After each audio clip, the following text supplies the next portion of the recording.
ಆರೋಗ್ಯ ಹಾಗೂ ನ್ಯೂಟ್ರಿಷನ್ ಸಿಗುತ್ತೆ ನೋಡಿ, ಬಾಡಿ ಸ್ಟ್ರಾಂಗ್ ಆಗುತ್ತೆ. ಸ್ವಲ್ಪ ತಿಂದು ಹಸಿವು ನಿಗುತ್ತೆ, ಡೈಜೆಷನ್ಗೆ ಇಲ್ಲ ಅಪಾಯ. MDH ಸೋಯಾಟಿ ಅಸಲಿ ಪ್ರೋಟೀನ್. MDH.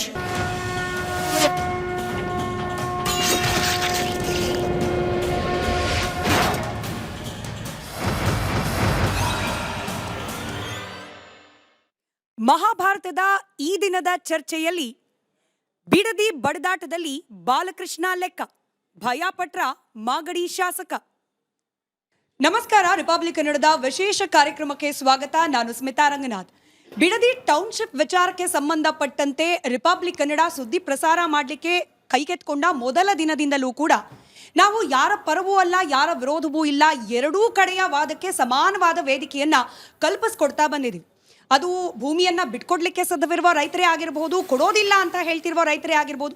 ಇನ್ನು ರಾಜಕೀಯ ವಿಚಾರಕ್ಕೆ ಬಂದರೂ ಅಷ್ಟೇನೆ, ಸರ್ಕಾರದ ಪ್ರತಿನಿಧಿಗಳಿಗೆ ಎಷ್ಟು ಅವಕಾಶ ಕೊಟ್ಟಿದ್ದೀವೋ ವಿರೋಧ ಪಕ್ಷಗಳಿಗೂ ಕೂಡ ಅಷ್ಟೇ ಧ್ವನಿಗೆ ನಾವು ಅವಕಾಶವನ್ನ ಮಾಡಿಕೊಟ್ಟಿದ್ದೀವಿ. ಇವತ್ತು ಕೂಡ ಇದೇ ಬಿಡದಿ ಟೌನ್ಶಿಪ್ನ ಮುಂದುವರೆದ ಭಾಗ. ಅದರಲ್ಲೂ ಬಿಡದಿ ಟೌನ್ಶಿಪ್ ವಿಚಾರಕ್ಕೆ ಸಂಬಂಧಪಟ್ಟಂತೆ ಅಧಿಕೃತ ಧ್ವನಿ ಇವತ್ತು ನಮ್ಮ ಈ ಕಾರ್ಯಕ್ರಮದಲ್ಲಿ ಜಾಯ್ನ್ ಆಗ್ತಾ ಇದೆ ಶಾಸಕ ಬಾಲಕೃಷ್ಣ ಅವರು. ಈ ಬಿಡದಿ ಟೌನ್ಶಿಪ್ ವಿಚಾರಕ್ಕೆ ಸಂಬಂಧಪಟ್ಟ ಎದ್ದಿರುವ ಅನೇಕ ಪ್ರಶ್ನೆಗಳಿಗೆ, ವಿವಾದಗಳಿಗೆ ಒಂದಷ್ಟು ಉತ್ತರದ ಜೊತೆಗೆ ನಮ್ಮ ಜೊತೆಯಲ್ಲಿ ಇವತ್ತು ನಮ್ಮ ಸ್ಟುಡಿಯೋದಲ್ಲಿ ಕನೆಕ್ಟೆಡ್ ಇದ್ದಾರೆ. ನಮಸ್ಕಾರ ಸರ್, ಕಾರ್ಯಕ್ರಮಕ್ಕೆ ಸ್ವಾಗತ. ನಮಸ್ಕಾರ. ಹಾಗೆ ಎಂದಿನಂತೆ ನಮ್ಮ ಈ ವಿಶೇಷ ಕಾರ್ಯಕ್ರಮದಲ್ಲಿ ರೈತರಿದ್ದಾರೆ, ವಿವಿಧ ಪಕ್ಷಗಳ ಪ್ರತಿನಿಧಿಗಳಿದ್ದಾರೆ, ನಮ್ಮ ಆಡಿಯನ್ಸ್ ಇದ್ದಾರೆ. ನಮಸ್ಕಾರ, ಎಲ್ಲರಿಗೂ ಪ್ರೀತಿಯ ಸ್ವಾಗತ ಕಾರ್ಯಕ್ರಮಕ್ಕೆ. ಬಾಲಕೃಷ್ಣ ಸರ್, ಈ ಬಿಡದಿ ಟೌನ್ಶಿಪ್ ವಿಚಾರ ಪ್ರಾರಂಭ ಆದಾಗಿನಿಂದ ಒಬ್ಬ ಶಾಸಕರಾಗಿ ನಿಮಗೆ ನಿಮ್ಮದೇ ಕ್ಷೇತ್ರ ವ್ಯಾಪ್ತಿಯ ಕೆಲ ಹಳ್ಳಿಗಳಿಗೆ ಕಾಲಿಡ್ಲಿಕ್ಕೂ ಭಯ ಪಡುವಂತಹ ಪರಿಸ್ಥಿತಿ ಬಂದ್ಬಿಟ್ಟಿದೆಯಲ್ಲ, ಯಾಕೆ ಹೀಗೆ ಅಂತ? ಇದಕ್ಕೆ ಮುಂಚೆ ಈ ಟೌನ್ಶಿಪ್ ಬಗ್ಗೆ ಮಾತಾಡಲಿಕ್ಕೆ ನನಗೊಂದು 5 ನಿಮಿಷ ಅವಕಾಶ ಕೊಡಬೇಕು. ಈ ಟೌನ್ಶಿಪ್ ಆಗಲಿ ನೀವು ಕೇಳಿದ ಪ್ರಶ್ನೆಗಳಿಗೆಲ್ಲ ಉತ್ತರ ಹೇಳಲಿಕ್ಕೆ ಬಂದು ಕೂತಿರೋದು ನಾನು. ಯಾರು ಪ್ರಶ್ನೆ ಕೇಳಿದ್ರು ಅದಕ್ಕೆ ಸೂಕ್ತವಾದಂಥ ಉತ್ತರವನ್ನು ನನಗೆ ಗೊತ್ತಿರತಕ್ಕಂಥ ಮಟ್ಟಿಗೆ ಕೊಡ್ತೀನಿ. ಆದರೆ ಈ ಟೌನ್ಶಿಪ್ ಬಗ್ಗೆ 5 ನಿಮಿಷ ನಾನು ಸಂಕ್ಷಿಪ್ತವಾಗಿ ಹೇಳ್ಬೋದು, ಅವಕಾಶ ಕೊಡ್ತೀನಿ ಸರ್? ಯಾಕಂದರೆ ಇಲ್ಲಿ ಎಲ್ಲ ಪಾರ್ಟಿಯವರು ಬಂದು ಕೂತಿದ್ದಾರೆ. ನಾನು ಮೊದಲು JDSನಲ್ಲೇ ಇದ್ದೆ, ಎಲ್ಲ ನಮ್ಮ ಸ್ನೇಹಿತರುಗಳು, ಹಳೆಯ ಸ್ನೇಹಿತರುಗಳು. ಇವಾಗ ನಾನು ಕಾಂಗ್ರೆಸ್ಸಲ್ಲಿದ್ದೀನಿ. ಅದಕ್ಕೆ ಮುಂಚೆ BJPನಲ್ಲೂ ಇದ್ದೆ ನಾನು. ನೋಡಿ, 2023-9-2006ರಲ್ಲಿ ಸಮ್ಮಿಶ್ರ ಸರ್ಕಾರ, ಕುಮಾರಸ್ವಾಮಿ ಅವರು ಮತ್ತು ಯಡಿಯೂರಪ್ಪನವರು ಮುಖ್ಯಮಂತ್ರಿ, ಉಪಮುಖ್ಯಮಂತ್ರಿಗಳು. ಅವತ್ತು ಅವ್ರು ಮುಖ್ಯಮಂತ್ರಿ ಆದ ನಂತರ 5 ಟೌನ್ಶಿಪ್ಗಳನ್ನ ಮಾಡಬೇಕು ಅಂತೇಳಿ ತೀರ್ಮಾನ ಮಾಡ್ತಾರೆ. ಕುಮಾರಸ್ವಾಮಿ ಅವರ ಅಧ್ಯಕ್ಷತೆಯಲ್ಲೇ ತೀರ್ಮಾನ ಆಗ್ತಕ್ಕಂಥ ವಿಚಾರ ಇದು. ತೀರ್ಮಾನ ಆದ ನಂತರ ಕುಮಾರಸ್ವಾಮಿರವರು ತೀರ್ಮಾನ ಮಾಡಿ ಅಷ್ಟಕ್ಕೆ ಬಿಡಲಿಲ್ಲ. ಅದನ್ನು 18/10/2026ರಲ್ಲಿ UD ಡಿಪಾರ್ಟ್ಮೆಂಟ್ ಅವರು ಒಂದು ಇದನ್ನು ಮಾಡಬೇಕು ಅಂತೇಳಿ ಸಂಪುಟದಲ್ಲಿ ಕೂಡ ತೀರ್ಮಾನ ಆಗ್ತದೆ. ಕುಮಾರಸ್ವಾಮಿಯವ್ರ ಸಂಪುಟ ಇದು. HD ಕುಮಾರಸ್ವಾಮಿಯವರವರು ಮುಖ್ಯಮಂತ್ರಿ ಆಗಿದ್ದಂಥ, ಯಡಿಯೂರಪ್ಪನವರು ಉಪಮುಖ್ಯಮಂತ್ರಿ ಆಗಿದ್ದಂಥ ಸಂಪುಟದಲ್ಲಿ ತೀರ್ಮಾನ ಆಗ್ತಕ್ಕಂಥ ವಿಚಾರ ಇದು, ಮಾಡಬೇಕು ಅಂತೇಳಿ. ಅದರ ನಂತರ 29/1/2006ರಲ್ಲಿ BMRDA ವತಿಯಿಂದ ಒಂದು ಆದೇಶ ಹೊರಡಿಸ್ತಾರೆ. ಪ್ರಾಧಿಕಾರದ ವತಿಯಿಂದ ಪೂರ್ವಾನುಮತಿ ಪಡೆಯದೆ ಯಾವುದೇ ರೀತಿಯ ಅಭಿವೃದ್ಧಿಗೆ ಅನುಮತಿಸತಕ್ಕದ್ದಲ್ಲ. ಯಾವುದೋ ಈ ಟೌನ್ಶಿಪ್ ಜಾಗಗಳು BMRDAಯಿಂದ ಪೂರ್ವಾನುಮತಿ ಪಡೆಯದೆ ನೀವೇನು ಕೂಡ ಅಲ್ಲಿ ಮಾಡಬಾರ್ದು ಅಂತ. ಅಂದರೆ it has been declared as A red zone. ಬೇರೆ ಏನು ಆ್ಯಕ್ಟಿವಿಟೀಸ್ ಅಲ್ಲಿ ಮಾಡಬಾರ್ದು ಅಂತ ತೀರ್ಮಾನ ಮಾಡಿದ್ದು ಯಾರ ಕಾಲದಲ್ಲಿ? ಇದು ಕುಮಾರಸ್ವಾಮಿ ಅವ್ರ ಕಾಲದಲ್ಲೇ. ಇದು ಅಂಕಿಅಂಶ, ನಿಮಗೆ ಸರ್ಕಾರದ ಅಂಕಿಅಂಶ ನಿಮಗೂ ಕೂಡ ಕೊಡ್ತೀವಿ, ನೀವು ಕೇಳಿದ್ರೆ ಯಾರು ಬೇಕಾದ್ರೂ ತೊಗೋಬೋದು ಇದನ್ನು ಅಂಕಿಅಂಶನ. ಆಮೇಲೆ ಜಾಗತಿಕವಾದಂಥ ಟೆಂಡರ್ ಕರೀತಾರೆ 28/6/2006ರಲ್ಲಿ. ಆವಾಗಲೂ ಕೂಡ ಕುಮಾರಸ್ವಾಮಿ ಅವರೇ ಮುಖ್ಯಮಂತ್ರಿ. ಈ ಟೌನ್ಶಿಪ್ಗಳಿಗೆ ಟೌನ್ಶಿಪ್ ಮಾಡಲಿಕ್ಕೆ ಯಾರಾದರೂ ಕೂಡ ಮುಂದೆ ಬನ್ನಿ, ಯಾರು ಬೇಕಾದರೂ ಬರ್ಬೋದು ಅಂತೇಳಿ ಜಾಗತಿಕವಾದಂಥ ಮಟ್ಟದಲ್ಲಿ ಟೆಂಡರ್ ಕರೀತಾರೆ. ಆಗ DLF ಸಂಸ್ಥೆ ಆ ಟೆಂಡರ್ನಲ್ಲಿ ಭಾಗವಹಿಸಿ ಅದಕ್ಕೆ ಒಪ್ಪಿಗೆ ಸಿಗ್ತದೆ. ಅಷ್ಟೊತ್ತಿಗೆ ಕುಮಾರಸ್ವಾಮಿರವರು ಯಡಿಯೂರಪ್ಪನವ್ರಿಗೆ ಕೈ ಕೊಟ್ಟು ಯಡಿಯೂರಪ್ಪನವರು ಕುಮಾರಸ್ವಾಮಿಯವರು ಸರ್ಕಾರ ಹೋಯ್ತದೆ. ಆವಾಗ ರಾಷ್ಟ್ರಪತಿ ಆಡಳಿತದಲ್ಲಿ DLFನವರು ಟೆಂಡರ್ ತೊಗೊತಾರೆ, ಅಧಿಕಾರಿಗಳವ್ರಿಗೆ ಟೆಂಡರ್ನ ಕೊಡ್ತಾರೆ. ನಂತರ ಆ ಪ್ರಾಜೆಕ್ಟು DLFನವ್ರು ಮಾಡಲ್ಲ, 400 ಕೋಟಿ ದುಡ್ಡು ಕಟ್ಸ್ಕೊತಾರೆ ಸರ್ಕಾರ. ಯಾರು ತಾವು PPP ಮಾಡೆಲ್ನಲ್ಲಿ ಮಾಡಲಿಕ್ಕೆ ಸರ್ಕಾರದ ಯೋಜನೆ ಅಲ್ಲ ಇದು. ಇವರು ಪ್ರೈವೇಟ್ನವ್ರಿಗೆ ಹ್ಯಾಂಡ್ ಓವರ್ ಮಾಡಿಬಿಟ್ರು. 9,000 ಚಿಲ್ಲರೆ ಎಕರೆ ಪ್ರೈವೇಟ್ನವ್ರು ತೊಗೊಂಡ್ರೆ ಅದರಲ್ಲಿ ಸರ್ಕಾರಿ ಜಾಗ ಎಷ್ಟಿತ್ತು ಅದನ್ನು ಅವ್ರು ಯಾವ ರೀತಿ ಪ್ರೈವೇಟ್ನವ್ರು ಉಪಯೋಗಿಸ್ಕೊತಿದ್ದ ಅದನ್ನು ಇವ್ರಿಗೆ ನಮಗೇನು ಅನುಕೂಲ ಆಗ್ತಿತ್ತು ಸರ್ಕಾರಕ್ಕೆ ಅಂತಕ್ಕಂಥದ್ದು ತೀರ್ಮಾನ ಆಗಲಿಲ್ಲ. ಅಲ್ಲಿ ಅವ್ನಿಗೆ ಹ್ಯಾಂಡ್ ಓವರ್ ಮಾಡಿದ್ರು. ನಂತರ ಅವನು ಆಗಲ್ಲ ನಾನು ಮಾಡಲಿಕ್ಕೆ ಅಂತೇಳಿ ವಾಪಸ್ ತೊಗೊಂಡ. ಆವಾಗ ಯಡಿಯೂರಪ್ಪನವರೇ ಮುಖ್ಯಮಂತ್ರಿಗಳು. 2ನೇ ಸಾರಿ ನಾವು ಅಧಿಕಾರ ಹಸ್ತಾಂತರ ಮಾಡಲಿಲ್ಲ ಕುಮಾರಸ್ವಾಮಿ ಅವರು ಯಡಿಯೂರಪ್ಪನವ್ರಿಗೆ, ಪುನಃ ಚುನಾವಣೆಗೆ ಹೋಗ್ತೀವಿ, ಚುನಾವಣೆಯಲ್ಲಿ ಯಡಿಯೂರಪ್ಪನವರು ಮುಖ್ಯಮಂತ್ರಿಯಾಗಿ ಆಯ್ಕೆ ಆಗ್ತಾರೆ, ಆವಾಗ ಆ ದುಡ್ಡನ್ನು ನನಗೆ ವಾಪಸ್ ಕೊಡಿ ಅಂತ DLFನವನು ಆ ದುಡ್ಡನ್ನು ವಾಪಸ್ ತೊಗೊತಾನೆ. ಆ ದುಡ್ಡು ವಾಪಸ್ ತೊಗೊಂಡ ನಂತರ ಪುನಃ ಒಂದು ರೀಟೆಂಡರ್ ಕರೀತಾರೆ. ಯಾರು? ಯಡಿಯೂರಪ್ಪನವರು. ಅವರೇ ಮುಖ್ಯಮಂತ್ರಿಯಾಗಿ, ಅಶೋಕ್ ಅವರು ಉಪಮುಖ್ಯಮಂತ್ರಿಯಾಗಿ, ಇವತ್ತೇನು ವಿರೋಧ ಪಕ್ಷದ ನಾಯಕರು ಪಾಪ ಇದ್ರ ಬಗ್ಗೆ ಭಾಳ ಆಸಕ್ತಿ ವಹಿಸ್ತಾ ಇದ್ದಾರಲ್ಲ, ಅವರು ಉಪಮುಖ್ಯಮಂತ್ರಿಗಳಾಗಿ ಮರು ಟೆಂಡರ್ ಕರೀತಾರೆ. ಮರು ಟೆಂಡರ್ ನಂತರ ಯಡಿಯೂರಪ್ಪನವ್ರು ಅಧಿಕಾರ ಹೋಯ್ತದೆ. ಅಧಿಕಾರನ ಯಾರು ಇಳಿಸಿದ್ರು, ಯಾವ ರೀತಿ ಇಳಿಸಿದ್ರು ಅಂತ ಎಲ್ಲ ದೇಶಕ್ಕೆಲ್ಲ ಗೊತ್ತಿದೆ ಅದು. ಅದರ ನಂತರ ಸದಾನಂದ ಗೌಡರು ಮುಖ್ಯಮಂತ್ರಿ ಆಯ್ತಾರೆ. ಸದಾನಂದ ಗೌಡರು ಮುಖ್ಯಮಂತ್ರಿ ಆದಮೇಲೆ DLFನವ್ರದ್ದೆಲ್ಲ ವಿಚಾರ ಚರ್ಚೆ ಮಾಡಿ, ಇದು ಸರಿಯಾದ ರೀತಿಯಲ್ಲಿ ಕಾಣ್ತಾ ಇಲ್ಲ, ಎಲ್ಲ ಇದನ್ನು ಡ್ರಾಪ್ ಮಾಡೋಣ, ಎಲ್ಲ ಟೌನ್ಶಿಪ್ಗಳನ್ನೂ ಬಿಡದಿ ಒಂದನ್ನು ಮಾಡಲ್ ಆಗಿ ತಗೋಬೇಕು ಅಂತೇಳಿ ಸದಾನಂದ ಗೌಡರು ಆವತ್ತಿನ BJP ಸರ್ಕಾರದಲ್ಲಿ ತೀರ್ಮಾನ ಆಗ್ತದೆ. ಇದನ್ನು ಮಾಡಬೇಕು ಬಿಡದಿ ಒಂದನ್ನು, ಬಾಕಿನೆಲ್ಲ ಡ್ರಾಪ್ ಮಾಡಿ ಅಂತಾರೆ. ನಂತರ ಸದಾನಂದ ಗೌಡರು ಸರ್ಕಾರನೂ ಹೋಗ್ತದೆ. ಯಾರು ಮುಖ್ಯಮಂತ್ರಿ ಆಗ್ತಾರೆ 2018ರಲ್ಲಿ? ನಮ್ಮ ಸರ್ಕಾರ, ಕಾಂಗ್ರೆಸ್ ಸರ್ಕಾರ ಬರ್ತದೆ. ಕಾಂಗ್ರೆಸ್ ಸರ್ಕಾರ ಬಂದಾಗಿಂದ 2013ರಿಂದ 2018ರವರೆಗೂ ಕೂಡ ಇದ್ರ ವಿಚಾರಕ್ಕೆ ಕೈ ಹಾಕಲ್ಲ ಕಾಂಗ್ರೆಸ್ ಸರ್ಕಾರ. ಅದ ನಂತರ ಕಾಂಗ್ರೆಸ್ ಸರ್ಕಾರ 2018ರಲ್ಲಿ ಸಮ್ಮಿಶ್ರ ಸರ್ಕಾರ ಬರ್ತದೆ. ಸಮ್ಮಿಶ್ರ ಸರ್ಕಾರ ಬಂದಂಥ ಸಂದರ್ಭದಲ್ಲಿ ಈ ವಿಚಾರ ಪುನಃ ಚರ್ಚೆಗೆ ಬರ್ತದೆ. ಯಡಿಯೂರಪ್ಪನವರು ಮುಖ್ಯಮಂತ್ರಿಗಳಾಗಿ ಅಲ್ಲಿರ್ತಕ್ಕಂಥ 1,000 ಎಕರೆಯನ್ನು KEDBಗೆ ಹಸ್ತಾಂತರ ಮಾಡ್ತಾರೆ. ಹಸ್ತಾಂತರ ಮಾಡಿದಂಥ ಸಂದರ್ಭದಲ್ಲಿ KEDBನಲ್ಲಿ ನಾನು ಕೂಡ ಅವತ್ತು ಹೋರಾಟ ಮಾಡಿದೆ. ನಮ್ಮ ಜೊತೆಯಲ್ಲಿ ಬಹುಶಃ ಇವ್ರು ಯಾರು ಸ್ನೇಹಿತರು ಯಾರೋ ಕೆಲವರು ಭಾಗವಹಿಸಿದ್ರು ಅಂತ ಕಾಣಿಸ್ತದೆ. ನಾನು ಅವತ್ತು ಹೇಳಿದ್ದೀನಿ, ಇದನ್ನು ಕೆಂಪು ವಲಯದಿಂದ ನೀವು ಕೈ ಬಿಟ್ಬಿಡಿ, ಸರಿ, ನೀವು ಮಾಡೋದಾದ್ರೆ ಏನಾದ್ರು ಮಾಡ್ಕೊಳ್ಳಿ, ನೀವು ನಮ್ದೇನು ತಕರಾರಿಲ್ಲ, ಇಲ್ಲಾಂದ್ರೆ ಅಕ್ವೈರ್ ಮಾಡ್ಕೊಳ್ಳಿ. ಇವ್ರನ್ನ ಮಾತ್ರ 1,000 ಎಕರೆ ಮಾತ್ರ ನೀವು ಅಕ್ವೈರ್ ಮಾಡ್ತಾ ಇದ್ದೀರಾ. ಇನ್ನು 9,000 ಎಕರೆ ಜನ ಇದ್ದಾರಲ್ಲ, ಇವ್ರ ಸ್ಥಿತಿಗತಿಗಳೇನು, ನೀವು ಯಾಕೆ ಇದನ್ನು ಬಿಟ್ಟಿದ್ದೀರಾ ಅಂತೇಳಿ ನಾನು ಅವತ್ತು ಗಲಾಟೆ ಮಾಡ್ತೀನಿ. ಒಂದು ಪ್ರೆಸ್ ಮೀಟ್ ಮಾಡ್ತೀನಿ. ಯಡಿಯೂರಪ್ಪನವ್ರು ನಾನು ಕರ್ಸ್ಕೊತಾರೆ, ಯಡಿಯೂರಪ್ಪನವ್ರ ಹತ್ರ ಹೋಗ್ತೀನಿ. ಯಡಿಯೂರಪ್ಪನವ್ರು ಅವಾಗ ನನಗೇನು ವಾಗ್ದಾನ ಕೊಡ್ತಾರೆ, ನನಗೆ 2 ತಿಂಗಳು ಸಮಯಾವಕಾಶ ಕೊಡು, ನಾನು ಇದ್ರ ಬಗ್ಗೆ ಚರ್ಚೆ ಮಾಡ್ತೀನಿ ಅಂತೇಳಿ ಅಧಿಕಾರಿಗಳಿಗೆ ಚೀಫ್ ಸೆಕ್ರೆಟರಿಗೆ ತಿಳಿಸ್ತಾರೆ. ಇದ್ರ ಬಗ್ಗೆ ಸಾಧಕ ಬಾಧಕ ಚರ್ಚೆ ಮಾಡಿ ರಿಪೋರ್ಟ್ ಕೊಡು ಅಂತೇಳಿ. 2 ತಿಂಗಳ ನಂತರ ಯಡಿಯೂರಪ್ಪನವರು ಒಂದು ಆದೇಶ ಮಾಡ್ತಾರೆ. ಇಲ್ಲಿ 35ರಷ್ಟು ಕೈಗಾರಿಕಾ ಉದ್ದೇಶಕ್ಕೆ, 30ರಷ್ಟು ಭೂಮಿಯನ್ನು ವಸತಿ ಉದ್ದೇಶಕ್ಕೆ, ಮತ್ತು ಇನ್ನು ಮಿಕ್ಕಿದ್ದನ್ನು ಬಿಡದಿಯ ಸ್ವಯಂಪೂರ್ಣ ಮಾದರಿಯಲ್ಲಿ ಯೋಜನೆ ರೂಪಿಸಲು ಅದನ್ನು ಯಡಿಯೂರಪ್ಪನವ್ರು ತೀರ್ಮಾನ ಮಾಡ್ತಾರೆ. ಆಯಿತಾ? ಇದು ತೀರ್ಮಾನ ಆದ ನಂತರ 2020ರಲ್ಲಿ ತೀರ್ಮಾನ ಆದ ನಂತರ ಅವಾಗ ಯಾವಾಗ KEDB ಕೊಟ್ರಲ್ಲ, ಆ ಹೋರಾಟದಲ್ಲಿ ನಾನು ಭಾಗವಹಿಸಿದಾಗ ಅವತ್ತು ಶಾಸಕರಿದ್ದರು, ಅವ್ರು ಯಾರು ನನ್ನ ಕೈ ಜೋಡಿಸ್ಲಿಲ್ಲ. ಅವತ್ತು ನಮ್ಮ ರೈತರುಗಳು ಅದೇ ಅವ್ರ ಊರಲ್ಲೇ ಹೋಗಿ ನಾನು ಧರಣಿ ಏನೋ ಪ್ರೆಸ್ ಮೀಟ್ ಮಾಡಿದ್ದು, ಧರಣಿ ಮಾಡ್ಬೇಕು ಬನ್ನಿ ಅಂತ ಕರೆದಿದ್ದು ಅವರು ಇದ್ರು, ಅವರು ಯಾರು ನಮ್ಗೆ ಅವತ್ತು ಕೈ ಜೋಡಿಸ್ಲಿಲ್ಲ. ನಂತರ ಅದು ಅಷ್ಟಕ್ಕೆ ಸ್ಥಗಿತ ಆಗ್ತದೆ. 23ರಲ್ಲಿ ನಮ್ಮ ಸರ್ಕಾರ ಬರ್ತದೆ. 23ರಲ್ಲಿ ನಮ್ಮ ಸರ್ಕಾರ ಬಂದಮೇಲೆ ನಾವು ಏಕಾಏಕಿ ಅದನ್ನು ಮಾಡಲಿಕ್ಕೆ ಹೋಗಲಿಲ್ಲ. ಸ್ವಲ್ಪ ದಿವಸ ಕಾಲಾವಕಾಶವನ್ನು ಕೊಟ್ಟು 2025ರಲ್ಲಿ ಪ್ರಿಲಿಮಿನರಿ ನೋಟಿಫಿಕೇಶನ್ ಹೊರಡಿಸ್ತೀವಿ. ಆಗ ಇದು ಚರ್ಚೆಗೆ ಪ್ರಾರಂಭ ಆಗ್ತದೆ, ಯಾರು ಏನು, ಯಾರು ಪರ, ಯಾರು ವಿರೋಧ ಅಂತೇಳಿ. ನಾವು ಆ ಸಂದರ್ಭದಲ್ಲಿ ಒಂದು ನೋಟಿಫಿಕೇಶನ್ ಹೊರಡಿಸಿದಾಗ ಎಲ್ಲ ರೈತರುಗಳಿಗೆ ನೋಡಿ, ಗ್ರಾಮದ ಒಟ್ಟು ಖಾತೆದಾರರ ಸಂಖ್ಯೆ 5,519. ಇದು ಅಧಿಕೃತವಾದಂಥ ದಾಖಲೆ, ನೀವು ಎಲ್ಲಿ ಬೇಕಾದ್ರೂ ತೊಗೋಬೋದು, ಅಧಿಕೃತವಾಗಿ ಸರ್ಕಾರದಲ್ಲಿರ್ತಕ್ಕಂಥ ದಾಖಲೆ. ಆವಾಗ ವಿರೋಧ ನಮಗೆ ಅಬ್ಜೆಕ್ಷನ್ ಕೊಟ್ಟಂಥ ಜನ ಎಷ್ಟು? 1,357 ಅಪ್ಲಿಕೇಶನ್ಗಳು ನಮಗೆ ಬರ್ತವೆ. ಈ 5,000 ಅನ್ನೋದು 9 ಕಂದಾಯ ಗ್ರಾಮಗಳ ಹೌದು, ಎಲ್ಲ ಒಟ್ಟಿಗೆ ಹೇಳ್ತಾರೆ. ನಾನು ಎಲ್ಲ ಒಟ್ಟಿಗೆ ಕಂದಾಯ ಗ್ರಾಮಗಳು ಏನು ನೋಟಿಫಿಕೇಶನ್ ಆಗಿದೆಯಲ್ಲ 9,000 ಎಕರೆ, ಅಷ್ಟನ್ನು ನಾನು ಹೇಳ್ತಾ ಇರೋದು 5,519 ಖಾತೆದಾರರ ಸಂಖ್ಯೆ. ಸರಿ. ಅದರಲ್ಲಿ ಅಬ್ಜೆಕ್ಷನ್ ಕೊಟ್ಟಂಥವ್ರು 1,357. ಅದರಲ್ಲಿ ನಮಗೆ ಅಬ್ಜೆಕ್ಷನ್ ಕೊಟ್ಟು ಅಲ್ಲಿಗೆ ವಿಚಾರಣೆಗೆ ಬಂದಂಥವ್ರು ನೀವೇನು ಮಾಡೇ ಇಲ್ಲ ಅಂತ ಹೇಳ್ತಾರೆ. ಇದ್ರ ಬಗ್ಗೆ ಚರ್ಚೆನೇ ಮಾಡಿಲ್ಲ, ರೈತರನ್ನ ಕರೆದೇ ಇಲ್ಲ, ಏಕಾಏಕಿ ಮಾಡಿಬಿಟ್ಟವ್ರೆ ಅಂತೇಳಿ DC ಅವರು ನಾವು ಆಕ್ಷೇಪಣೆ ಮಾಡಿ ಬನ್ನಿ ಅಂತ ಕರೆದಾಗ ಅಲ್ಲಿಗೆ ಬಂದಂಥವ್ರು 1,091 ಜನ. ಆಕ್ಷೇಪಣೆ ಕೊಟ್ಟಂಥವ್ರು 1,357 ಜನ, ಅಲ್ಲಿಗೆ ಬಂದಂಥವ್ರು 1,091 ಜನ. ಬಂದದ್ರಲ್ಲಿ ಅದ್ರಲ್ಲಿ ಗೈರಾದಂಥವ್ರು 308 ಜನ. ಆಯ್ತಲ್ಲ. ಆಮೇಲೆ ಅದರಲ್ಲಿ ಒಪ್ಪಿಗೆ ಕೊಟ್ಟವರು ಏನಂತ ಒಪ್ಪಿಗೆ ವಿಚಾರಣೆ ನೋಡ್ಬಿಟ್ಟು ಷರತ್ತಿಗೆ ಒಳಪಟ್ಟು 88 ಜನ ಒಪ್ಪಿಗೆ ಕೊಡ್ತಾರೆ. ಆಮೇಲೆ ಆಕ್ಷೇಪಣೆ ನೀಡಿ ವಿಚಾರಣೆ ತರುವಾಯ ಒಪ್ಪಿಗೆ ಕೊಡ್ತೀವಿ ಅಂತೇಳಿ, ನೋಡೋಣ ನೀವು ಯಾವ ರೀತಿ ನಮಗೆ ರಿಹ್ಯಾಬಿಲಿಟೇಷನ್ ಮಾಡ್ತೀರಾ, ನೀವು ರೈತರಿಗೆ ಏನು ಅನುಕೂಲ ಮಾಡ್ತೀರಾ ಅಂತೇಳಿ ಆಮೇಲೆ ನಾವು ತೀರ್ಮಾನ ಮಾಡ್ತೀವಿ ಅಂತ 170 ಜನ ನಮ್ಗೆ ಲೆಟರ್ ಕೊಡ್ತಾರೆ. ನಾವು ಈಗಲೇ ಒಪ್ಪಿಗೆ ಕೊಡಲ್ಲ, ನಾವು ಆಮೇಲೆ ನೋಡಿ. ಎಷ್ಟು ಸರ್, ಇನ್ನೊಂದ್ಸತಿ ನಂಬರ್ ಹೇಳ್ಬೋದಾ? 5,519 ಟೋಟಲ್. ಅಲ್ಲ, ಒಪ್ಪಿಗೆ ಕೊಟ್ಟವರು 80 ಸಮಥಿಂಗ್ ಏನೋ. ಒಂದು ನಿಮಿಷ ಹೇಳ್ತೀನಿ. 1,357 ಅಬ್ಜೆಕ್ಟೆಡ್. ಸರಿ. 1,357 ಜನ ಬಂದು ಅಬ್ಜೆಕ್ಷನ್ ಕೊಟ್ಟರು ನಮಗೆ. ಸರಿ. ಅದರಲ್ಲಿ 1,091 ಜನ ಬಂದು ವಿಚಾರಣೆಗೆ ಹಾಜರಾದವರು. ಕೊಟ್ಟವರು 1,357 ಅಬ್ಜೆಕ್ಷನ್ನ. ಆದರೆ ವಿಚಾರಣೆಗೆ ಹಾಜರಾದವರು 1,091. ಇದರಲ್ಲಿ 308 ಜನ ಬರಲಿಲ್ಲ. ಅಲ್ಲಿಗೆ ಸ್ಥಳಕ್ಕೆ ಬರಲಿಲ್ಲ. ಸರಿ. 88 ಜನ ನೋಡ್ತೀವಿ ಅಂದರು. ನೋಡೋಣಪ್ಪ ನಿಮ್ಮದು ಯಾವ ರೀತಿ ಇದೆ ನಿಮ್ಮದು ಪಾಲಿಸಿ ಎಲ್ಲ ನೋಡ್ತೀವಿ ಅಂತೇಳಿ 80 ಜನ ಹೇಳಿದ್ರು. ಇನ್ನು 170 ಜನನೂ ಬಂದು ಅವರು ಕೂಡ ಆಕ್ಷೇಪಣೆ ಕೊಟ್ಟು ಪರಿಶೀಲನೆ ಮಾಡ್ತೀವಿ, ನಿಮ್ಮ ರಿಹ್ಯಾಬಿಲಿಟೇಷನ್ ನೋಡ್ತೀವಿ, ಆಮೇಲೆ ಅದ್ರ ಬಗ್ಗೆ ನಾವು ತೀರ್ಮಾನ ಮಾಡ್ತೀವಿ ಅಂತ ಹೇಳಿದ್ರು. ನೀವೇ ಕೊಟ್ಟ ಲೆಕ್ಕದ ಪ್ರಕಾರ ಈ 5,000 ಬಿಟ್ಬಿಡಿ, ಬಂದಿದ್ದು 1,000 ಜನ ಅಂತಾನೆ ಲೆಕ್ಕ ಹಾಕಿದ್ರು ಕೂಡ ಅಲ್ಲಿ ನಾವು ಕಂಪ್ಲೀಟ್ ಗೋ ಅಹೆಡ್ ಅಂತ ಕೂಡ ಹೇಳಿಲ್ಲ. ನೋಡೋಣ ಅಂದವ್ರು ನಿಮ್ದೇ ಲೆಕ್ಕದ ಪ್ರಕಾರ 80 ಮಂದಿ, ವಿಚ್ ಇಸ್ 8% ಆಯ್ತಲ್ಲ ಸರ್. ಓಕೆನೂ ಅಂದಿಲ್ಲ.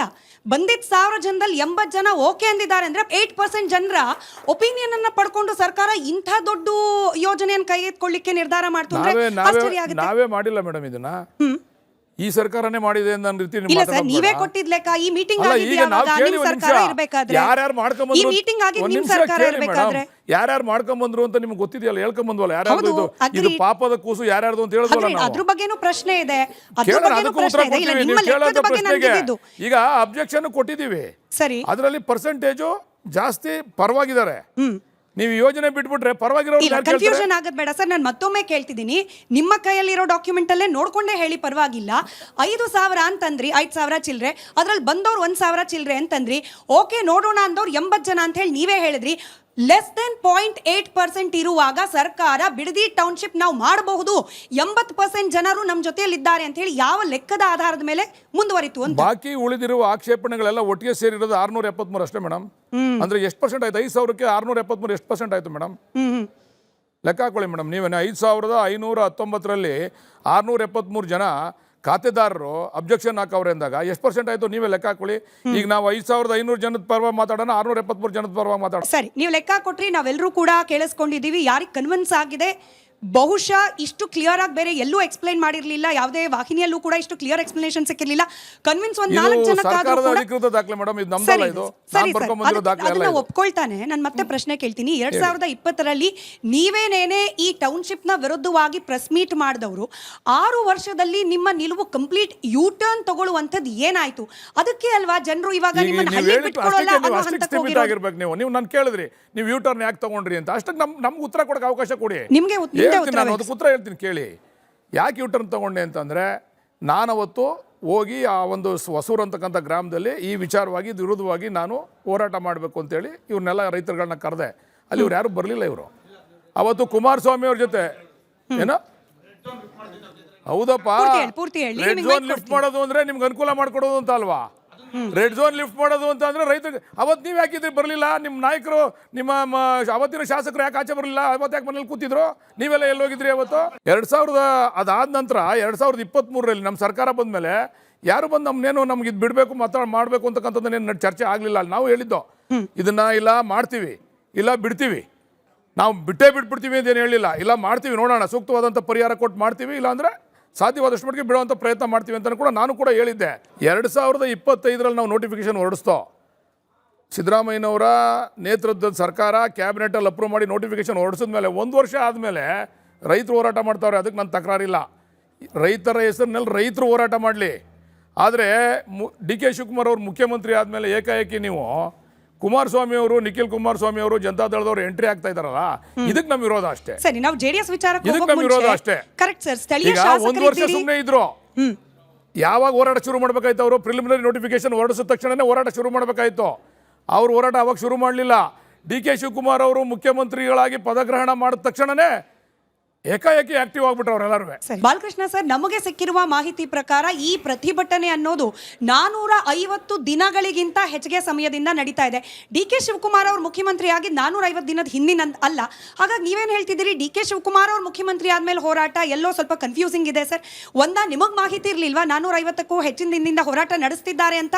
ಅಥವಾ ನೀವು ಸುಳ್ಳು ಹೇಳ್ತಾ ಇದ್ದೀರಾ ಇವಾಗ ಡಿ.ಕೆ. ಶಿವಕುಮಾರ್ ಅವರು ಸಿಎಂ ಆದ್ಮೇಲೆ ಪ್ರತಿಭಟನೆ ಮಾಡ್ತಿದ್ದಾರೆ ಅಂತ? ನಾವು ರೈತರ ಪ್ರತಿಭಟನೆ ಹೇಳ್ತಾ ಇಲ್ಲ ಮೇಡಮ್, ಜನತಾದಳದವ್ರ ಪ್ರತಿಭಟನೆ ಹೇಳಿದ್ ನಾವು. ರೈತರ ಪ್ರತಿಭಟನೆ ಮಾಡ್ತಾವ್ರೆ ಅಂತ ನಮಗೂ ಗೊತ್ತು ಮೇಡಮ್. ರೈತರ ಪ್ರತಿಭಟನೆ, ಜನತಾದಳದವ್ರು ಪ್ರತಿಭಟನೆ ಮಾಡಕ್ ಬಂದ್ರಲ್ಲ, ಅದ್ರ ಬಗ್ಗೆ ಮಾತಾಡ್ತಾ ಇದ್ದೀನಿ ನಾನು. ರೈತರು ಅವತ್ತಿಂದ ಪ್ರತಿಭಟನೆ ಮಾಡ್ತಾವ್ರೆ ಮೇಡಮ್. ರೈತರು ಪ್ರತಿಭಟನೆ ಮಾಡ್ತಿದ್ದಾರೆ ಅನ್ನೋದು ಸ್ಥಳೀಯ ಶಾಸಕರಾದ ನಿಮಗ್ ಗೊತ್ತಿತ್ತು. ವಿಶ್ವಾಸಕ್ಕೆ ತೆಗೆದುಕೊಳ್ಳೋ ಪ್ರಯತ್ನ ಏನು ಮಾಡಿದ್ರಿ ಒಬ್ಬ ಶಾಸಕರಾಗಿ? ಮೇಡಮ್, ನಾನು ನಮ್ಮ ಹಲವಾರು ಸ್ನೇಹಿತರುಗಳು ನನಗೆ ನೀವು ರೈತರನ್ನ ಕರೆದಿ ನೀವು ಮಾತಾಡಿ ಅಂತ ನನಗೆ ಹೇಳಿದ್ರು. ಅಲ್ಲಿ ಯಾರು ಹೋರಾಟ ಮಾಡ್ತಾ ಇದ್ದಾರೆ ರೈತ ಸಂಘದವರು, ಅವ್ರಿಗೆ ನಾನು ಕರೆ ಕೊಟ್ಟು ಬನ್ರಪ್ಪ ಚರ್ಚೆ ಮಾಡೋಣ. ಈಗ ನಾನು ಅಲ್ಲಿ ಸ್ಥಳಕ್ಕೆ ಹೋಗ್ತೀನಿ, ಅಲ್ಲೇನಾದರೂ ಕೂಡ ಅವಘಡಗಳಾಗ್ತವೆ, ನಾನೊಂದ್ಸರಿ ಹೋಗಿದ್ದೆ, ಅದು ಯಾರೋ ಒಬ್ಬರನ್ನ ಓದ ಸಭೆಯಲ್ಲಿ ನಾನು ಕೇಳಿದ್ರು, ಅದು ಯಾವುದೋ ಒಂದು ಗ್ರಾಮಕ್ಕೆ ಬಂದುಬಿಟ್ಟಿದ್ರೆ ಅಳ್ಳಾಳ್ಸಂದ್ರಕ್ಕೆ ನಮ್ಮ ಹೆಣ್ಮಕ್ಳುಗಳೆಲ್ಲ ನಿಮ್ಮ ಮೇಲೆ ಗಲಾಟೆ ಮಾಡಿಬಿಟ್ರು, ಅವ್ರು ಪಾಪ ವೀರವೈಷ್ಣವ ಭಾಷಣ ಮಾಡವ್ರೆ. ಅವ್ರ ನೋವು ನನಗೆ ನಮ್ಮ ಹೆಣ್ಮಕ್ಳುಗಳು ಹೇಳ್ಕೊಂಡ್ರು. ನಾನೇನವತ್ತು ಆ ಹೆಣ್ಮಕ್ಳುಗಳಿಗೆ ಕೆಟ್ಟದಾಗೂ ನಡ್ಕೊಳ್ಳಿಲ್ಲ. ಅವರು ಪಾಪ ನನ್ನ ಮೇಲೆ ಕೂಗಾಡಿದ್ರು. ನಂತರ ಅದ್ರ ಮೇಲೆ ಅವ್ರ ಮೇಲೆ ಕೇಸ್ ಹಾಕಬೇಕು ಅಂತ ಒತ್ತಡ ಹಾಕಿದ್ರು. ಪೊಲೀಸ್ನವ್ರು ನಾನಂದೆ ಅವ್ರು ನನಗೆ ಓಟ್ ಹಾಕಿರೋ ಹೆಣ್ಮಕ್ಳಪ್ಪ, ಅವ್ರಿಗೆ ನೋವೈತೆ, ಇದು ಹಿಂದೆಯಿಂದ ನಡ್ಕೊಂಬಂದಿರತಕ್ಕಂಥ ನೋವು ಅವ್ರಿಗೈತೆ. ಅದರಿಂದ ಯಾರ ಮೇಲೂ ಕೇಸ್ ಹಾಕೋದು ಬೇಡಪ್ಪ, ಯಾರನ್ನೂ ಕೇಸ್ ಹಾಕಿ ತೊಂದರೆ ಕೊಡೋಂಥದ್ದು ಬೇಡ ಅಂತೇಳಿ ನಾನು ತೀರ್ಮಾನ ಮಾಡಿದೆ. ಎಲ್ಲೋ ಹೋಗೋದು, ಅಲ್ಲೆಲ್ಲ ಕೂತ್ಕೊಳ್ಳೋದು, ಅವರೆಲ್ಲ ಬಂದು ಗಲಾಟೆ ಮಾಡೋದು, ಅದನ್ನು ನೀವು ಸೋಷಿಯಲ್ ಮೀಡಿಯಾಗಳಲ್ಲಿ ಬೇರೆ ರೀತಿ ಬಿಂಬಿಸೋದು ಬೇಡ ಅಂತೇಳಿ ಅಲ್ಲಿರ್ತಕ್ಕಂಥ ಹೋರಾಟಗಾರರನ್ನ ಒಂದು 25 ಜನನ ಕರೆದು ಮಾತಾಡಬೇಕು ಅಂತ ನಾನು ಕರೆಸಿದ್ರೆ, ಅಲ್ಲಿಗೆ ಇವರು ಜನತಾದಳದವರೆಲ್ಲ ನೀವು ಲಾರಿ ಮಾಡ್ಕೊಂಡೋಗಿ, ಟೆಂಪೋ ಮಾಡ್ಕೊಂಡೋಗಿ 5-6 ಸಾವಿರ ಜನ ಹೋಗಿ ಅಲ್ಲಿ ಹೋಗಿ ಬಾಲಕೃಷ್ಣಗೆ ಧಿಕ್ಕಾರಕ್ಕೆ ಹೋಗಿ ಅಂತಂದರೆ ಯಾವ ರೀತಿ ನಾವು ತೀರ್ಮಾನ ಮಾಡ್ಬೋದು ಮೇಡಮ್? ಒಬ್ಬ ಶಾಸಕರಾಗಿ ಹೊರಗಿನಿಂದ ಬರ್ತಾ ಇರುವ ಜನರು ನಿಮ್ಮ ವಿರುದ್ಧವಾಗಿ, ನಿಮ್ಮ ಸರ್ಕಾರದ ನಿರ್ಧಾರದ ವಿರುದ್ಧವಾಗಿ ನಿಂತಿದ್ದಾರೆ ಅಂತಂದ್ರೆ ಕಾನೂನಾತ್ಮಕವಾಗಿ ಇದನ್ನು ತಡೆಯೋ ಪ್ರಯತ್ನ ಮಾಡ್ಲಿಕ್ಕೆ ಸಾಧ್ಯ ಆಗ್ಲೇ ಇಲ್ವಾ? ನೀವು ಕೂಡ ಕೇವಲ ಮಾಧ್ಯಮಗಳಲ್ಲಿ ಹೇಳಿಕೆ ಕೊಡ್ತಿದ್ದೀರಿ, ಟೆಂಪೋದಲ್ಲಿ ಬರ್ತಿದ್ದಾರೆ, ಆಟೋದಲ್ಲಿ ಬರ್ತಿದ್ದಾರೆ, ಲಾರಿಯಲ್ಲಿ ಬರ್ತಿದ್ದಾರೆ. What action did you take as an MLA sir ಅದನ್ನ ತಡೆಯೋಕೆ? ನೀವು ಯಾಕೆ ಲೋಕ ಸ್ಥಳೀಯವಾಗಿ ನೀವು ಕೇಳಲಿಲ್ಲ ಅಂತೇಳಿ, ಅದಕ್ಕೆ ನಾನು ಪ್ರಾಮಾಣಿಕವಾಗಿ ಇದನ್ನು ಬಗೆಹರಿಸಬೇಕು ಅಂತ ನಮ್ಮ ಉದ್ದೇಶ ಏನು ಅಂದರೆ ಟೌನ್ಶಿಪ್ ಮಾಡಬೇಕು ಅಂತಕ್ಕಂಥ ಉದ್ದೇಶ. ಆದರೆ ರಿಹ್ಯಾಬಿಲಿಟೇಷನ್ ವಿಚಾರವಾಗಿ ಕೆಲವು ಚರ್ಚೆ ಮಾಡ್ಬೇಕು ನೀವು ಅಂತಂದ್ರು. ಆಯ್ತು ಬನ್ರಪ್ಪ, ನೀವು ಅಲ್ಲಿ ಚರ್ಚೆ ಮಾಡೋಣ. ನಿಮ್ಮ ರಿಹ್ಯಾಬಿಲಿಟೇಷನ್ ಯಾವ ರೀತಿ ಆಗಬೇಕು, ಏನಾಗಬೇಕು, ಬಡವರು ರೈತರುಗಳಿಗೆ ಏನು ಅನುಕೂಲ ಆಗಬೇಕು, ಯಾವ ರೀತಿ ಆಗಬೇಕು ಅಂತ ನಾನು ಕರೆದಾಗ ಅವ್ರು ಅಷ್ಟೇ ಜನ ಬಂದು ಚರ್ಚೆ ಮಾಡಿದರೆ ಬಹುಶಃ ಇದು ಇಷ್ಟು ಮಟ್ಟಿಗೆ ಆಗ್ತಿರ್ಲಿಲ್ಲ. ನಾವು ಚರ್ಚೆ ಮಾಡ್ತಿದ್ದೋ, ಏನು ಅನುಕೂಲ ಆಗಬೇಕು ಅದನ್ನು ಮಾಡಿಕೊಡ್ತಿದ್ದೋ. ಅವ್ರು ಹೇಳದೇ ಇದ್ರು ಕೂಡ ರೈತರಿಗೆ ಏನೇನು ಅನುಕೂಲ ಆಗಬೇಕು ಅದನ್ನು ಮಾಡಿದ್ದೀವಿ ನಾವು. ಆ ರಿಹ್ಯಾಬಿಲಿಟೇಷನ್ ಬಗ್ಗೆನೂ ಕೂಡ ನೀವು ಹೇಳಿ ಅಂದರೆ ನಾನು ಹೇಳ್ತೀನಿ ಯಾವ ಥರ ರಿಹ್ಯಾಬಿಲಿಟೇಷನ್ ಅಲ್ಲಿ ಮಾಡಿದ್ದೀವಿ ಅಂತೇಳಿ. ಅದು ಉದ್ದೇಶಪೂರ್ವಕವಾಗಿ ನಾವು ಗಲಾಟೆ ಮಾಡಬೇಕು, ನಾವು ಕೂಗಾಡಬೇಕು ಅಂದಾಗ ಚರ್ಚೆ ಯಾವ ರೀತಿ ಆಗ್ತದೆ? ಯಾರು ಮಾಡ್ತಿದ್ದಾರೆ ಉದ್ದೇಶಪೂರ್ವಕವಾಗಿ? ಯಾರು ಅಂತ ಇವಾಗ ಯಾರು ಎಂಟ್ರಿ ಆಗಿದಾರಲ್ಲೇ ಪಕ್ಷದ ಹೆಸರಿನಲ್ಲಿ ಅವರೇ ಮೇಡಮ್ ಮಾಡ್ತಾ ಇರ್ತಕ್ಕಂಥದ್ದು. ಅವರು ಆ ಭಾಗದ ಜನ ಅಲ್ವಾ ನಿಮ್ಮ ಪ್ರಕಾರ? ಆ ಭಾಗದ ಜನ ಆಗಿದ್ರೆ ನಾವು ಅಲ್ಲಿ ಕೂತ್ಕೊಂಡು ನಾವು ಪ್ರೆಸ್ ಮೀಟ್ ಮಾಡಿದಾಗ ನಾನು ಹೋರಾಟ ಮಾಡ್ತೀನಿ ಅಂತಂದಾಗ ಅವತ್ತು ಬರ್ಬೋದಾಗಿತ್ತಲ್ಲ ಮೇಡಮ್ ಅವರು. ನಾನು ಅದಕ್ಕೆ ಕೇಳ್ತೀನಿ, ಅವ್ರು ಅವತ್ತು ಬರ್ಲಿಲ್ವಲ್ಲ ಮೇಡಮ್ ನಮ್ಮ ಜೊತೆಗೆ? ಸರಿ, ಇವಾಗ ವಿರೋಧವಾಗಿ ನಿಂತಿದಾರಲ್ಲ ಸರ್, ಆಯ್ತು ಆವಾಗ ರೈತರು ಬರ್ಲಿಲ್ಲ, ಪರನೂ ಇದ್ದಾರೆ, ವಿರೋಧನೂ ಇದ್ದಾರೆ ಮೇಡಮ್. ವಿರೋಧವಾಗಿ ನಿಂತಿರೋರು ಇದ್ದಾರೆ, ಪರವಾಗಿ ನಿಂತಿರೋರು ಇದ್ದಾರೆ. ಸರಿ, ಇವಾಗ ವಿರೋಧವಾಗಿ ನಿಂತಿರೋರ ಈಗ ವಿಶ್ವಾಸ, ಇದಕ್ಕೆ ಮುಕ್ತಿ ಕೊಡಿ ಅಂತಕ್ಕಂಥವ್ರು ರೈತರು ಕೂಡ ಇದ್ದಾರೆ. ಇಲ್ಲ ಇದು ಆಗದೇ ಇಲ್ಲ, ಬೇಕೇ ಬೇಕು ಅಂತಕ್ಕಂಥ ರೈತರು ಕೂಡ ಇದ್ದಾರೆ. ನಾನು ಅದನ್ನೇ ಕೇಳ್ತಿರೋದು ಸರ್. ಇದು ಟೌನ್ಶಿಪ್ ಬೇಡವೇ ಬೇಡ, ನಮಗ್ ಭೂಮಿ ಬೇಕು ಅಂತ ಹೇಳಿ ಹಠ ಹಿಡಿದಿರುವ ನಿಜವಾದ ರೈತರು ನಾನು ಕೇಳ್ತಾ ಇರೋದು. ನಿಜವಾದ ರೈತರನ್ನ ವಿಶ್ವಾಸಕ್ಕೆ ಪಡೆದುಕೊಳ್ಳಿಕ್ಕೆ ಒಬ್ಬ ಶಾಸಕರಾಗಿ ನಿಮ್ಮ ಪ್ರಯತ್ನ ಏನು ಅಂತ?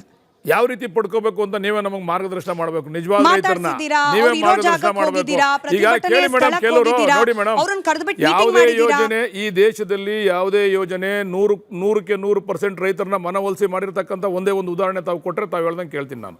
ಅದರಲ್ಲಿ ಪರಾನೂ ಇರ್ತದೆ, ವಿರೋಧನೂ ಇರ್ತದೆ. ಪರ ಎಷ್ಟು, ವಿರೋಧ ಎಷ್ಟು ಅಂತಕ್ಕಂಥದ್ದು ಇಲ್ಲಿ ಚರ್ಚೆ ಮಾಡಬೇಕಾಗಿರ್ತಕ್ಕಂಥ ವಿಚಾರ. ಕೆಲವರು ಎಷ್ಟೇ ಹೇಳಿದ್ರು ಮನವೊಲಿಸಕ್ ಆಗಲ್ಲ ಅವ್ರನ್ನ. ಆ ಥರ ಇದ್ದಾಗ ನೀವು ಯಾವ ರೀತಿ ಮನವೊಲಿಸಬೇಕು ಅಂತೇಳಿ ನೀವೇ ನಮ್ಗೆ ಹೇಳ್ಕೊಡ್ಬೇಕು. ನಮ್ಗೆ ಗೊತ್ತಿಲ್ಲ ಅದು ಹೆಂಗೆ ಅಂತ. ನನ್ನ ಅನುಭವದಲ್ಲಿ ನಾನು ಯಾವ ರೀತಿ ಎಲ್ಲರೂ 100% ಮನವೊಲಿಸ್ತಕ್ಕಂಥ ಕೆಲಸ ಯಾವ ರೀತಿ ಮಾಡಬೇಕು ಅಂತ ನನಗಂತೂ ಗೊತ್ತಿಲ್ಲ ಮೇಡಮ್. ಆಯ್ತು, ನಿಮ್ಮ ಪಕ್ಷದ ವಕ್ತಾರರು ಬಂದಾಗ ಅಥವಾ ಮಾಧ್ಯಮಗಳಿಗೆ ನಿಮ್ಮ ಪಕ್ಷದ ನಾಯಕರು ಹೇಳಿಕೆ ಕೊಡ್ತಿರ್ಬೇಕಾದ್ರೆ ಈ 80% ಜನ ಒಪ್ಪಿದ್ದಾರೆ ಅನ್ನೋ ನಂಬರ್ನ ಪ್ರತಿ ಸತಿ ಹೇಳ್ತಿದ್ದಾರೆ. ಈ 80% ಅನ್ನೋದು ಹೆಂಗ್ ಗೊತ್ತಾಯ್ತು ಸರ್? ನಿಮ್ಮ ಸರ್ಕಾರಿ ದಾಖಲೆಗಳು ಇದೆಯಲ್ಲ ಮೇಡಮ್, 5,519 ಜನದಲ್ಲಿ 673 ಜನ ಪ್ರಾಮಾಣಿಕವಾಗಿ ವಿರೋಧ ಮಾಡ್ತಾ ಇದ್ದಾರೆ ಅಂತಂದ್ರೆ ಎಷ್ಟು % ಅಂತ ನೀವೇ ಲೆಕ್ಕ ಹಾಕೊಳ್ಳಿ ಮೇಡಮ್. ಬಟ್ ನಮಗ್ ಸಿಗ್ತಿರೋ ಮಾಹಿತಿ ಪ್ರಕಾರ ಸರ್, ಈ ಲೆಕ್ಕ ಇದೆಯಲ್ಲ, ಈಗೇನು 3 ಗ್ರಾಮಗಳ ವ್ಯಾಪ್ತಿಯಲ್ಲಿ ನೋಟಿಫಿಕೇಶನ್ ಹೊರಡಿಸಲಾಗಿದೆ, ಕೇವಲ ಆ 3 ಗ್ರಾಮಗಳಲ್ಲಿ ಒಪ್ಪಿಗೆಯನ್ನ ಸೂಚಿಸಿರುವ ರೈತರ ಲೆಕ್ಕ ಇಟ್ಕೊಂಡ್ಬಿಟ್ಟು ಅದನ್ನ ಈ 9,000 ಎಕರೆಗೆ ತಾಳೆ ಹಾಕ್ತಲೇ ಕೇವಲ 518 ಎಕರೆಗೆ ತಾಳೆ ಹಾಕ್ಬಿಟ್ಟು 80% ಅಂತಿದ್ದಾರೆ. ಇಲ್ಲಿ ನಾವು 9,700 ಎಕರೆ ಅಂತ ಲೆಕ್ಕ ಹಾಕಿದ್ರೆ ನನ್ನ ಪ್ರಶ್ನೆ ಕಂಪ್ಲೀಟ್ ಇಲ್ಲ. ನನ್ನ ಪ್ರಶ್ನೆ ಕಂಪ್ಲೀಟ್ ಒಂದೇ ಪ್ರಶ್ನೆ ಪೂರ್ತಿ 3 ಗ್ರಾಮದ ರೈತರಿಗೆ ಅಂತ ಹೇಳಿದ್ರಿ. ನಾನು ನಿಮಗೆ ತೋರಿಸಿರೋದು ಟೋಟಲ್ 9,000 ಎಕರೆ ಚಿಲ್ಡ್ರನ್. ನಾನು ಅದ್ರದ್ದು ಹೇಳಿದೆ ಸರ್, ಅದ್ರದ್ದು 0.8%. ಆಯ್ತು, ಅದನ್ನು ಹೇಳ್ತೀನಿ. ಈಗ ನಾವು ನೋಡೋಣ, ಪ್ರಥಮ ಹಂತವಾಗಿ ಫೈನಲ್ ನೋಟಿಫಿಕೇಶನ್ ಮಾಡಿ ರೈತರ ಅಭಿಪ್ರಾಯ ಏನು ಬರ್ತದೆ ಅಂತೇಳಿ 3 ಹಳ್ಳಿಗಳಿಗೆ ನಾವು ನೋಟಿಫೈ ಮಾಡೋದು. ಫೈನಲ್ ನೋಟಿಫಿಕೇಶನ್ನ ನಾವು ಇಶ್ಯೂ ಮಾಡ್ದೋ. ಪಾಪ ನಮ್ಮ ಸ್ನೇಹಿತರಿಲ್ಲೇ ಕೂತವ್ರು ಮಂಡಳ್ಳಿ, ಅದು ಮೊದಲಿರಲಿಲ್ಲ, ಅದು ಮಂಡಳಿ ಇದು ವ್ಯಾಪ್ತಿಗೆ ಸೇರಿರಲಿಲ್ಲ. ಕುಮಾರಸ್ವಾಮಿ ಅವರೇ ಸೇರಿಸಿದ್ರ ಮೇಲೆ ಇದು ಕಡಿಮೆ ಆಗೋಯ್ತು ಕಣ್ರಯ್ಯ, ಆ ಮಂಡಳಿನೂ ಸೇರ್ಸಯ್ಯ ಅಂತ ಅಂದ್ಬಿಟ್ಟು ಮಂಡಳಿನೂ ಸೇರಿಸಿದ್ರ ಮೇಲೆ ಆ ಮಂಡಳಿನಲ್ಲೇ ಅದರಲ್ಲಿ ಓನರ್ಸ್ ಇರ್ತಕ್ಕಂಥದ್ದು 26 ಜನ. ನಮ್ಮ ನೋಟಿಸ್ನ ರಿಸೀವ್ ಮಾಡ್ಕೊಂಡಿರೋದು 23 ಜನ, ತಿರಸ್ಕಾರ ಮಾಡಿರೋದು 3 ಜನ ಅವ್ರ ಗ್ರಾಮದಲ್ಲೇನೆ. ಕೆಂಚಗಾರಹಳ್ಳಿಯಲ್ಲಿ, ಬೈರಮಂಗಲ ವ್ಯಾಪ್ತಿಯಲ್ಲಿ ಇದ್ರ ಲೆಕ್ಕನೂ ಹೇಳಬೇಕು. ಇನ್ನು ಫೈನಲ್ ನೋಟಿಫಿಕೇಶನ್ ಆದ್ಮೇಲೆ ಅದು ಚರ್ಚೆ ಆಗೋದು. ಫೈನಲ್ ನೋಟಿಫಿಕೇಶನ್ ಮಾಡ್ತೀವಲ್ಲ, ಈ ಪ್ರಿಲಿಮಿನರಿ ನೋಟಿಫಿಕೇಶನ್, ಫೈನಲ್ ನೋಟಿಫಿಕೇಶನ್ ಆಗಿರೋ 3 ಹಳ್ಳಿ ಮಾತ್ರ. ಫೈನಲ್ ನೋಟಿಫಿಕೇಶನ್ ನಾವು ಮಾಡ್ತೀವಲ್ಲ ಆವಾಗ ಎಷ್ಟು ಜನ ವಿರೋಧ ಆಗ್ತಾರೆ, ಎಷ್ಟು ಜನ ಅಕ್ಸೆಪ್ಟ್ ಮಾಡ್ಕೋತಾರೆ ಅದ್ರ ಮೇಲೆ ಆಮೇಲೆ ತೀರ್ಮಾನ ಆಗ್ತದೆ. ಸರಿ, ಈ ರೆಡ್ ಝೋನ್ ವಿಚಾರವನ್ನು ಮಾತನಾಡ್ತಾ ಇದ್ರಿ ಬಾಲಕೃಷ್ಣ ಸರ್. ಆಯ್ತು, ಕುಮಾರಸ್ವಾಮಿ ಅವರ ಸಂದರ್ಭದಲ್ಲಿ ನಾನು ಅದನ್ನ ನೇರವಾಗಿ JDS-ನವ್ರಿಗೆ ಪ್ರಶ್ನೆ ಕೂಡ ಕೇಳಿದ್ದೀನಿ. ರೈತರ ಪಾಲಿಗೆ ಮರಣ ಶಾಸನ ಬರೆದಿರೋದು ರೆಡ್ ಝೋನ್ ಡಿಕ್ಲೇರ್ ಮಾಡೋ ಮೂಲಕ ಕುಮಾರಸ್ವಾಮಿ ಅವರು ಒಪ್ಪೋಣ. ಅದಾದಮೇಲೆ ಸರ್ಕಾರಗಳು ಬದಲಾಗ್ತಾ ಬಂತು. ಈಗ ನಿಮ್ಮ ಪಕ್ಷದೇ ಸರ್ಕಾರ ಇದೆ, ನೀವು ಅದೇ ಪಕ್ಷದ ಭಾಗವಾಗಿದ್ದೀರಿ ಕೂಡ, ನೀವು ಪ್ರಭಾವಿಗಳು ಕೂಡ ಅಂತ ಹೇಳಿ ಗೊತ್ತಾಗ್ತಾ ಇದೆ ನಮಗೆ ನಿಮ್ಮ ಹೇಳಿಕೆಗಳು. ಹಾಗೆ ನೀವು ಯಾರ ಜೊತೆ ಒಡನಾಟ ಇಟ್ಕೊಂಡಿದ್ದೀರಿ ಅದ್ರ ಮೂಲಕ. ಹೀಗೆ ವಿರೋಧ ವ್ಯಕ್ತಪಡಿಸ್ತಾ ಇರುವ ರೈತರ ಪಾಲಿಗಾದರೂ ಈ ರೆಡ್ ಝೋನ್ ಲಿಫ್ಟ್ ಮಾಡೋ ಪ್ರಯತ್ನ ಮಾಡ್ಬೋದಾಗಿತ್ತಲ್ಲ ಸರ್ ನೀವು. ಅದಾದ್ಮೇಲೆ ನೀವು ಟೌನ್ಶಿಪ್ ಮಾಡ್ತಿರೋ, ಮಗದೊಂದೋ ಮತ್ತೊಂದೋ ಗೊತ್ತಿಲ್ಲ. ರೆಡ್ ಝೋನನ್ನು ಲಿಫ್ಟ್ ಮಾಡ್ಲಿಕ್ಕೆ ಆಪ್ಷನ್ನೇ ಇರಲಿಲ್ವಾ ಬಾಲಕೃಷ್ಣ ಸರ್? ಮೇಡಮ್, ರೆಡ್ ಝೋನನ್ನು ಸದಾನಂದ ಗೌಡರು ಲಿಫ್ಟ್ ಮಾಡಿದ್ರಲ್ಲ ಮೇಡಮ್, ಬೇರೆಯವನ್ನೆಲ್ಲನೂ ಅದನ್ನ ಇವರೇ ಅವಾಗ ಇದನ್ನೇ ಮಾಡ್ಬೋದಾಗಿತ್ತಲ್ಲ ಮೇಡಮ್. ಬಿಡದಿವ್ರು ಬಿಜೆಪಿ ಅವರು ಅದಕ್ಕೆ ಹೇಳ್ತೀವಿ ಒಂದು ನಿಮಿಷ. ಆಮೇಲೆ ಈಗ ನಾವು ಹೇಳ್ತಾ ಇರೋದೇನಂದ್ರೆ ರಾಜಕೀಯವಾಗಿ ಇದನ್ನ ತಿರ್ಸ್ಲಿಕ್ಕೆ ಹೊರಟಿದ್ದಾರೆ. ಅದ್ ನಂತರ ಕುಮಾರಸ್ವಾಮಿ ಅವರೇ ಮುಖ್ಯಮಂತ್ರಿ ಆದ್ರಲ್ಲ ಮೇಡಮ್ 2018ರಲ್ಲಿ. ಅವತ್ತು 2018ರಲ್ಲಿ ರೆಡ್ ಝೋನ್ ಲಿಫ್ಟ್ ಮಾಡ್ಬೋದಾಗಿತ್ತಲ್ಲ. ಅವ್ರು ಆ ಜಾಗಕ್ಕೆ ಹೋದ್ರು. ಒಂದು ನಿಮಿಷ ಹೇಳೋದಕ್ಕೆ ನನ್ಗೆ ಅವಕಾಶ ಕೊಡಿ. ಸರಿ, ಆ ಸ್ಥಳಕ್ಕೆ ಹೋಗ್ತಾರೆ, ಇವರೇ ಎಲ್ಲ ಅಡ್ಡಾಕ್ತಾರೆ ಅವ್ರನ್ನ. ಆಸ್ ಎ ಚೀಫ್ ಮಿನಿಸ್ಟರ್ ಆ ಜಿಲ್ಲೆಯವರು, ನಮ್ಮ ಶಾಸಕರು, ಅವತ್ತಿನ ಶಾಸಕರು, ನಾನು ಅವತ್ತು ಸೋತಿದ್ದೆ, ಅವತ್ತು ಶಾಸಕರಿದ್ರು, ಅವರು ಸೇರಿಸಿ ಹೋಗ್ತಾರೆ. ಆ ಸರ್ಕಾರ ಬೈರಮಂಗಲ ಇವ್ರೇನು ಪಾದೆ ಇದು ಮಾಡ್ತಾವ್ರಲ್ಲ, ಧರಣಿ ಮಾಡ್ತಾವ್ರಲ್ಲ, ಆ ಜಾಗದಲ್ಲಿ ಕುಮಾರಸ್ವಾಮಿ ಅವ್ರು ಹೋದಾಗ ಕುಮಾರಸ್ವಾಮಿ ಅವ್ರಿಗೆ ಅಡ್ಡ ಕೇಳ್ತಾರೆ, ಇದನ್ನು ಬಿಡಬೇಕು ನೀವು, ಇದನ್ನು. ಅವಾಗ ಅವ್ರ ಉತ್ತರ ಏನು ಬರ್ತದೆ ಅವ್ರನ್ನೇ ಕೇಳಿ ಮೇಡಮ್. ಇದು ನನ್ನ ಕನಸಿನ ಕೂಸು, ನನಗೆ ರೈತರಿಗೆ ಏನು ಕೊಡಬೇಕು ಅಂತ ಗೊತ್ತು, ಇದು ನಾನು ಮಾಡಲೇಬೇಕು ಅಂತೇಳಿ ಅವತ್ತೇ ರೆಡ್ ಝೋನ್ ಬಿಟ್ಟಿದ್ರೆ ಇವತ್ತು ಕುಮಾರಸ್ವಾಮಿ ಅವ್ರ ಪಾಪ ಬಂದಲ್ಲಿ ಪಾದಯಾತ್ರೆ ಮಾಡೋದು, ಅವ್ರ ಮಗ ಬಂದು ಪಾದಯಾತ್ರೆ ಮಾಡೋದು, ಅವ್ರು ಧರಣಿ ಮಾಡೋ ಅವಶ್ಯಕತೆ ಇರಲಿಲ್ವಲ್ಲ ಮೇಡಮ್. ಅದನ್ನು ಅವರೇ ಅವತ್ತು ರೆಡ್ ಝೋನ್ ಬಿಟ್ಬಿಟ್ಟಿದ್ರೆ, ರೆಡ್ ಝೋನ್ ಅಂತ ಡ್ರಾಪ್ ಮಾಡಿದರೆ ಅವ್ರು ಮಾಡಿದ್ರೆ ಮಾತ್ರ ರೈತರ ಪರ, ನಾವು ಕಾಂಗ್ರೆಸ್ನವ್ರು ಮಾಡಿದ್ರೆ ನಾವು ರೈತ ವಿರೋಧಿಗಳು. ಆಯ್ತು ಆ ಪರ್ಸೆಂಟೇಜ್ ಬಗ್ಗೆನೂ ಮಾತಾಡಿ ಅಂದ್ರೆ ಮಾತಾಡ್ತೀವಿ. ಅವ್ರ ಪಾಪ ಕೇಳ್ತಾರೆ ಪರ್ಸೆಂಟೇಜ್ ಬಗ್ಗೆನೂ ಮಾತಾಡಿ ಅಂದ್ರೆ. ಅವರು ಒಂದ್ಸರಿ ಈ ಮೊನ್ನೆ ಧರಣಿ ಮಾಡ್ತಾರಲ್ಲ ಮೇಡಮ್, 400 ದಿವಸ ಹೇಳಿದ್ರಲ್ಲ, ಒಂದು ಧರಣಿನಲ್ಲಿ ಕೇಂದ್ರ ಮಂತ್ರಿಗಳನ್ನ ನಾವು ಇಲ್ಲಿ ಕರೆಸ್ಬೇಕು ಅಂತೇಳಿ ಅವರೆಲ್ಲ ಸೇರಿ ಒಂದು ಧರಣಿ ಮಾಡ್ತಾರೆ. ಪಾಪ ಕೇಂದ್ರ ಮಂತ್ರಿಗಳಿಗೆ ಅವಾಗ ಸ್ವಲ್ಪ ಹುಷಾರಿರಲ್ಲ, ಅಲ್ಲಿಂದನೇ ಒಂದು ವಿಡಿಯೋ ಕಾಲಲ್ಲಿ ಮಾತಾಡ್ತಾರೆ. ಅವ್ರು ಒಂದು ಮಾತು ಹೇಳ್ತಾರೆ ಅವಾಗ, ನಾನು ಬಿಡ್ತಿದ್ದೆ ಕಣೋ ಅಂತ ಹೇಳಿಲ್ಲ ಇವ್ರಿಗೆ, ನಾನು ನಮ್ಮ ಹೆಣ್ಮಕ್ಳಿಗೆ ಅನುಕೂಲ ಮಾಡಿಕೊಡ್ಬೇಕು ಅಂತೇಳಿ ಡೆವಲಪ್ಡ್ ಏರಿಯಾದಲ್ಲಿ 40% ನಾನು ಅವ್ರಿಗೆ ಕೊಡಬೇಕು ಅಂತೇಳಿ ತೀರ್ಮಾನ ಮಾಡಿದ್ದೆ. ಈಗ ಸರ್ಕಾರ ಏನೇನೋ ಮಾಡಿಬಿಡ್ತಾ ಇದೆ. ನಾವು ಡೆವಲಪ್ಡ್ ಏರಿಯಾದಲ್ಲಿ 45% ಕೊಡಬೇಕು ಅಂತ ತೀರ್ಮಾನ ಮಾಡಿದ್ದೀವಿ. ಯಾವುದಕ್ಕೆ? ರೆಸಿಡೆನ್ಷಿಯಲ್ಗೆ, ಕಮರ್ಷಿಯಲ್ಗೆ.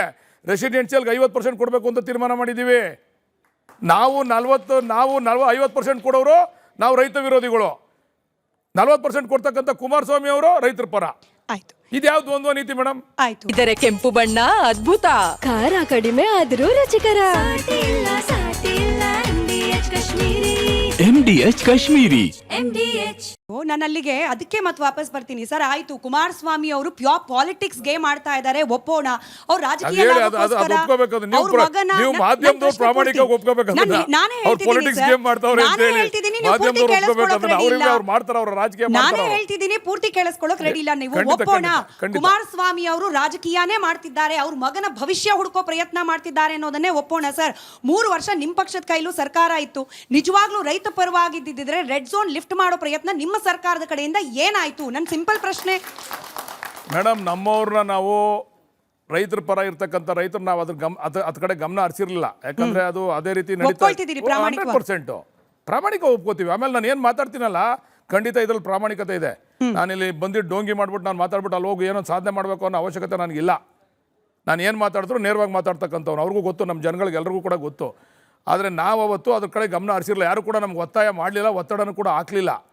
ಅದ ನಂತರ ಇದು 24ರಲ್ಲಿ ನಮ್ಮ ಎಲ್ಲ ಮುಖಂಡರುಗಳೆಲ್ಲ ಬಂದು, ಇಲ್ಲ ಅಣ್ಣ ಇದಕ್ಕೊಂದು ಅಂತಿಮವಾದಂಥ ರೂಪ ಕೊಡಬೇಕು ಅಂದಾಗ ಏನು ಮಾಡಬೇಕು ಅಂತ ಅಂದಾಗ, ಇಲ್ಲ ನೀವು ಅದನ್ನು ನೀವು ಇದನ್ನೇ ಮಾಡಿ, ಟೌನ್ಶಿಪ್ನೇ ಮಾಡಿ ಅಂತೇಳಿ ನಮಗೆ ಒತ್ತಾಯ ಹಾಕಿದ್ರು. ಆವಾಗ ನೋಡೋಣ ಅಂತೇಳಿ ನಾವು ಆವಾಗ ಪ್ರಿಲಿಮಿನರಿ ನೋಟಿಫಿಕೇಶನ್ ಹೊರಡಿಸ್ತೋ. ಆಮೇಲೆ ನಾವು ಸರ್ವೆ ಮಾಡಬೇಕಲ್ಲ ಮೇಡಮ್. ಪ್ರಿಲಿಮಿನರಿ ನೋಟಿಫಿಕೇಶನ್ ಹೊರಡಿಸಿದ್ಮೇಲೆ ನೀವು ರೆಡ್ ಝೋನ್ ಲಿಫ್ಟ್ ಮಾಡಿದ್ಮೇಲೆ ಆ ಟ್ರಾನ್ಸಾಕ್ಷನ್ ಆಟೋಮೆಟಿಕ್ಕಾಗಿ ಶುರು ಆಗ್ತದೆ. ಆಮೇಲೆ ನೀವು ಟೌನ್ಶಿಪ್ ಮಾಡೋಕ್ಕಾಗಲ್ಲ.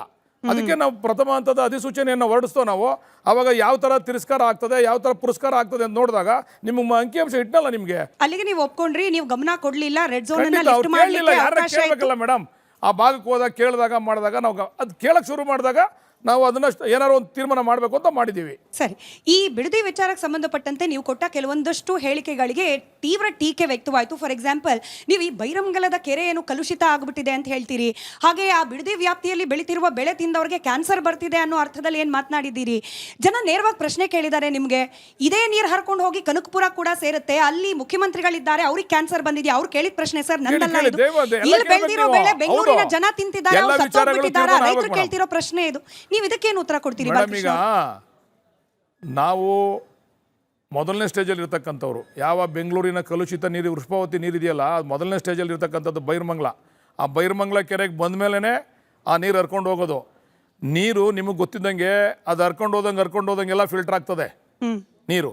ನಾವು ಮೊದಲನೇ ಹಂತದಲ್ಲಿ ಇರ್ತಕ್ಕಂಥವ್ರು, ನಮಗೆ ತೊಂದರೆ ಜಾಸ್ತಿ ಇದರಿಂದ, ನಮಗೆ ನಮ್ಮ ಹೆಲ್ತ್ಗೆ ಸಮಸ್ಯೆ ಇದರಿಂದ ಆಗೇ ಬಿಟ್ಟಿದೆ ಅಂತ ನಾನು ಹೇಳ್ತಾ ಇಲ್ಲ. ಇದು ಒಂದು ಕಾರಣ ಅಂತ ಹೇಳಿರೋದು ನಾವು. ಎಲ್ಲರಿಗೂ ಕ್ಯಾನ್ಸರ್ ಬಂದ್ಬಿಟ್ಟಿದೆ, ಎಲ್ರಿಗೂ ತೊಂದರೆ ಆಗ್ಬಿಟ್ಟಿದೆ ಅಂತ ನಾವು ಮಾತಾಡ್ತಾ ಇಲ್ಲ. ಇದರಿಂದ ಆಗ್ಬೋದಾದಂಥ ವಿಚಾರಗಳ ಬಗ್ಗೆ ಚರ್ಚೆ ಮಾಡಿರ್ತಕ್ಕಂಥದ್ದು ನಾವು. ಇದು ಕೂಡ ಒಂದು ಕಾರಣ ಇರ್ಬೋದು ನಮಗೆ. ನಾವು ಬೆಂಗಳೂರಿನ ಎಲ್ಲ ಗಲೀಜು ನೀರು, ಕೆಮಿಕಲ್ ನೀರು ಮತ್ತು ಅಲ್ಲಿರ್ತಕ್ಕಂಥ ಗಲೀಜು ನೀರಿನಿಂದ ಕೆರೆಯಲ್ಲಿ, ಬೈರಮಂಗಲ ಕೆರೆಯಲ್ಲಿ ಮೊದಲು ಅಲ್ಲಿ ಫಿಲ್ಟರ್ ಆಗ್ತದೆ ನೀರು ಮೊದಲು, ಅದು ನಂತರ ಹರ್ಕೊಂಡು ಹೋಗ್ತಕ್ಕಂಥದ್ದು ಮುಂದಕ್ಕೆ. ಇದರಿಂದ ತೊಂದರೆ ಆಗ್ತದೆ ಅಂತ ಹೇಳಿರ್ತಕ್ಕಂಥದ್ದು.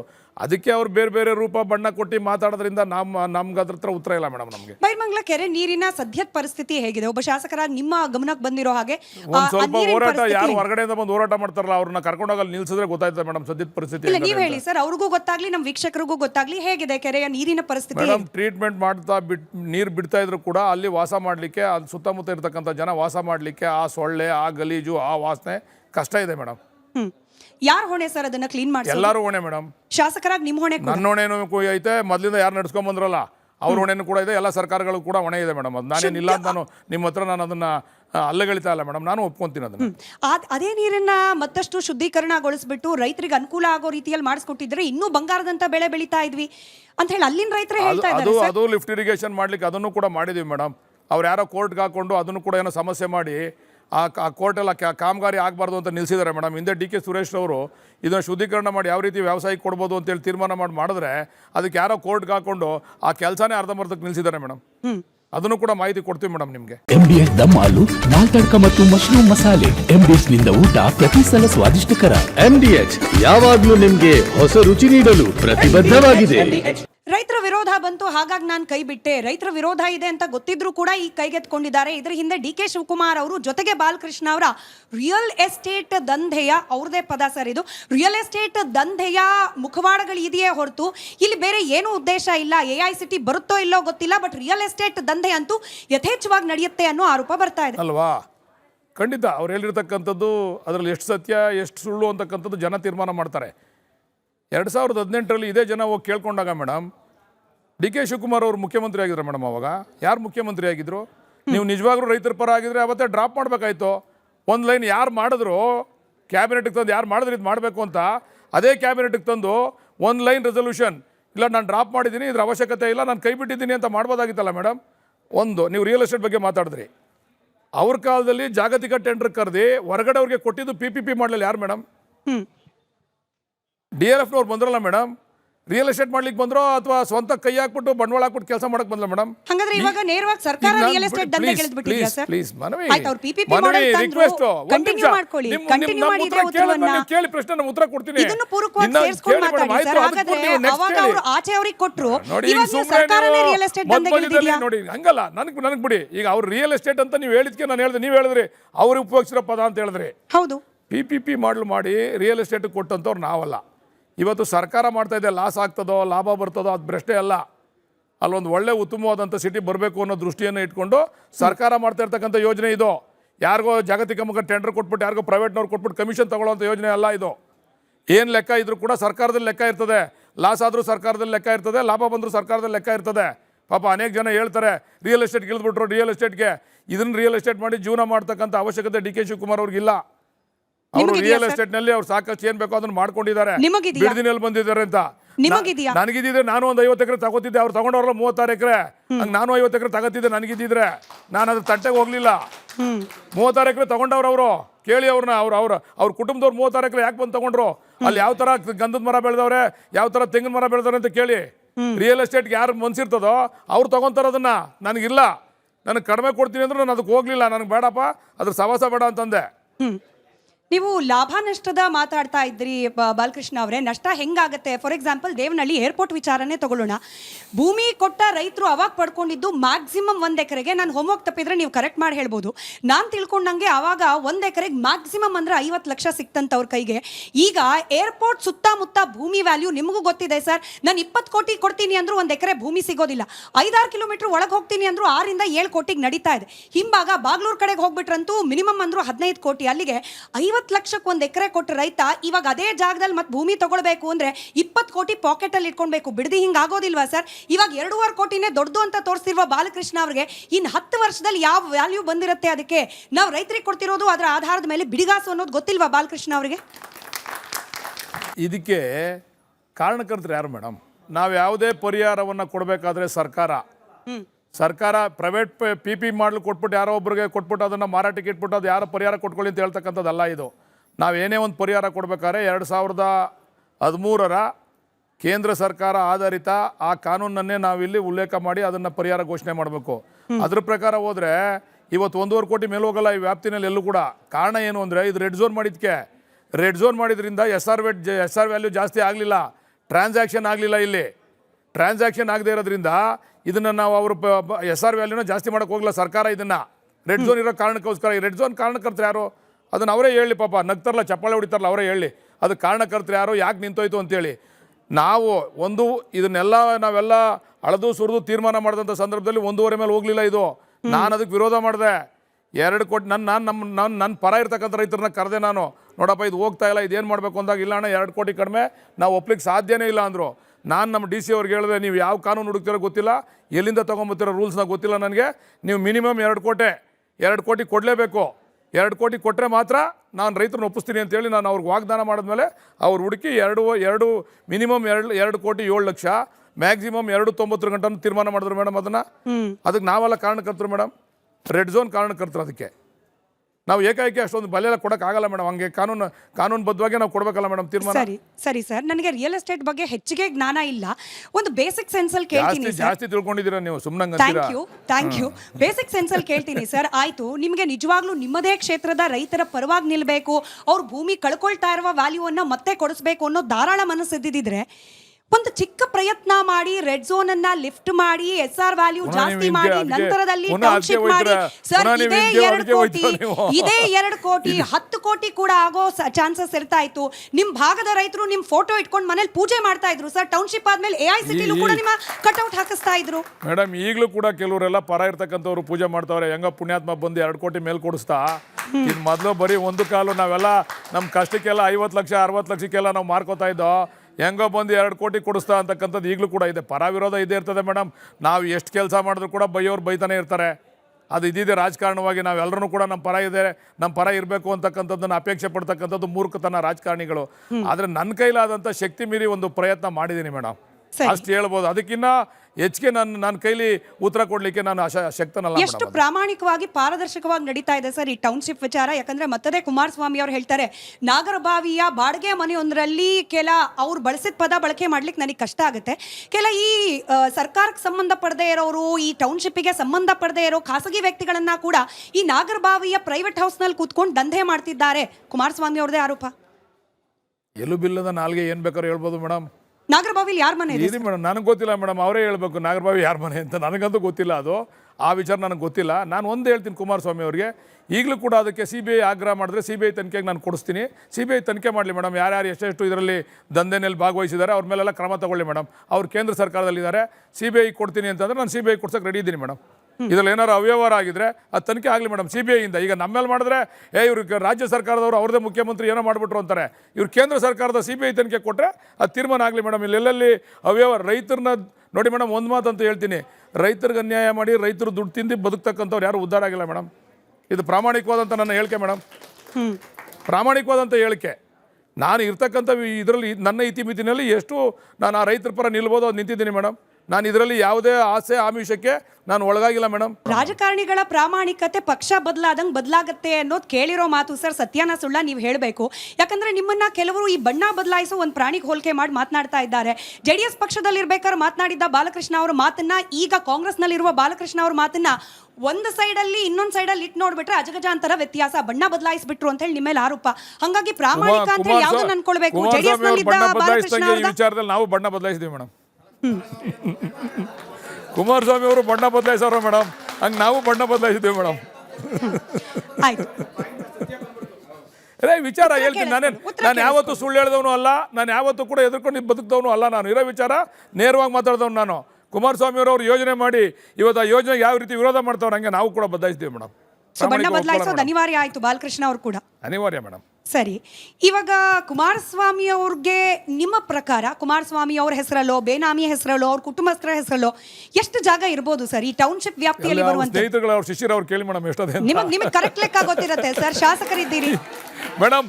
ಪ್ರಾಮಾಣಿಕವಾಗಿ 32 ಎಕರೆ ಬೇನಾಮಿ ಎಷ್ಟದೆ ಅಂತ ಅವ್ರಿಗೆ ಗೊತ್ತಿರ್ತದೆ. ಕೊಡ್ಸಿರೋರು ಅವರಲ್ಲಿ, ಅವ್ರನ್ನ ಕರ್ಕೊಂಡೋಗಿ ಕೊಡ್ಸಿರೋರು ಅವರು, ಅದರಿಂದ ಅವ್ರಿಗೆ ಗೊತ್ತಿರ್ತದೆ. ಅಲ್ಲಿ ಗೊತ್ತಿರ್ತಕ್ಕಂಥದ್ದು 36 ಎಕರೆನೋ 32 ಎಷ್ಟಾಯ್ತಾ? 32 ಏನಪ್ಪ ಪಾಪ. ಅದು ಅವ್ರು ತಗೊಂಡಿರೋ ವಿಚಾರ ಕುಮಾರಸ್ವಾಮಿ ಅವ್ರಿಗೆ ಗೊತ್ತಿಲ್ವಂತೆ.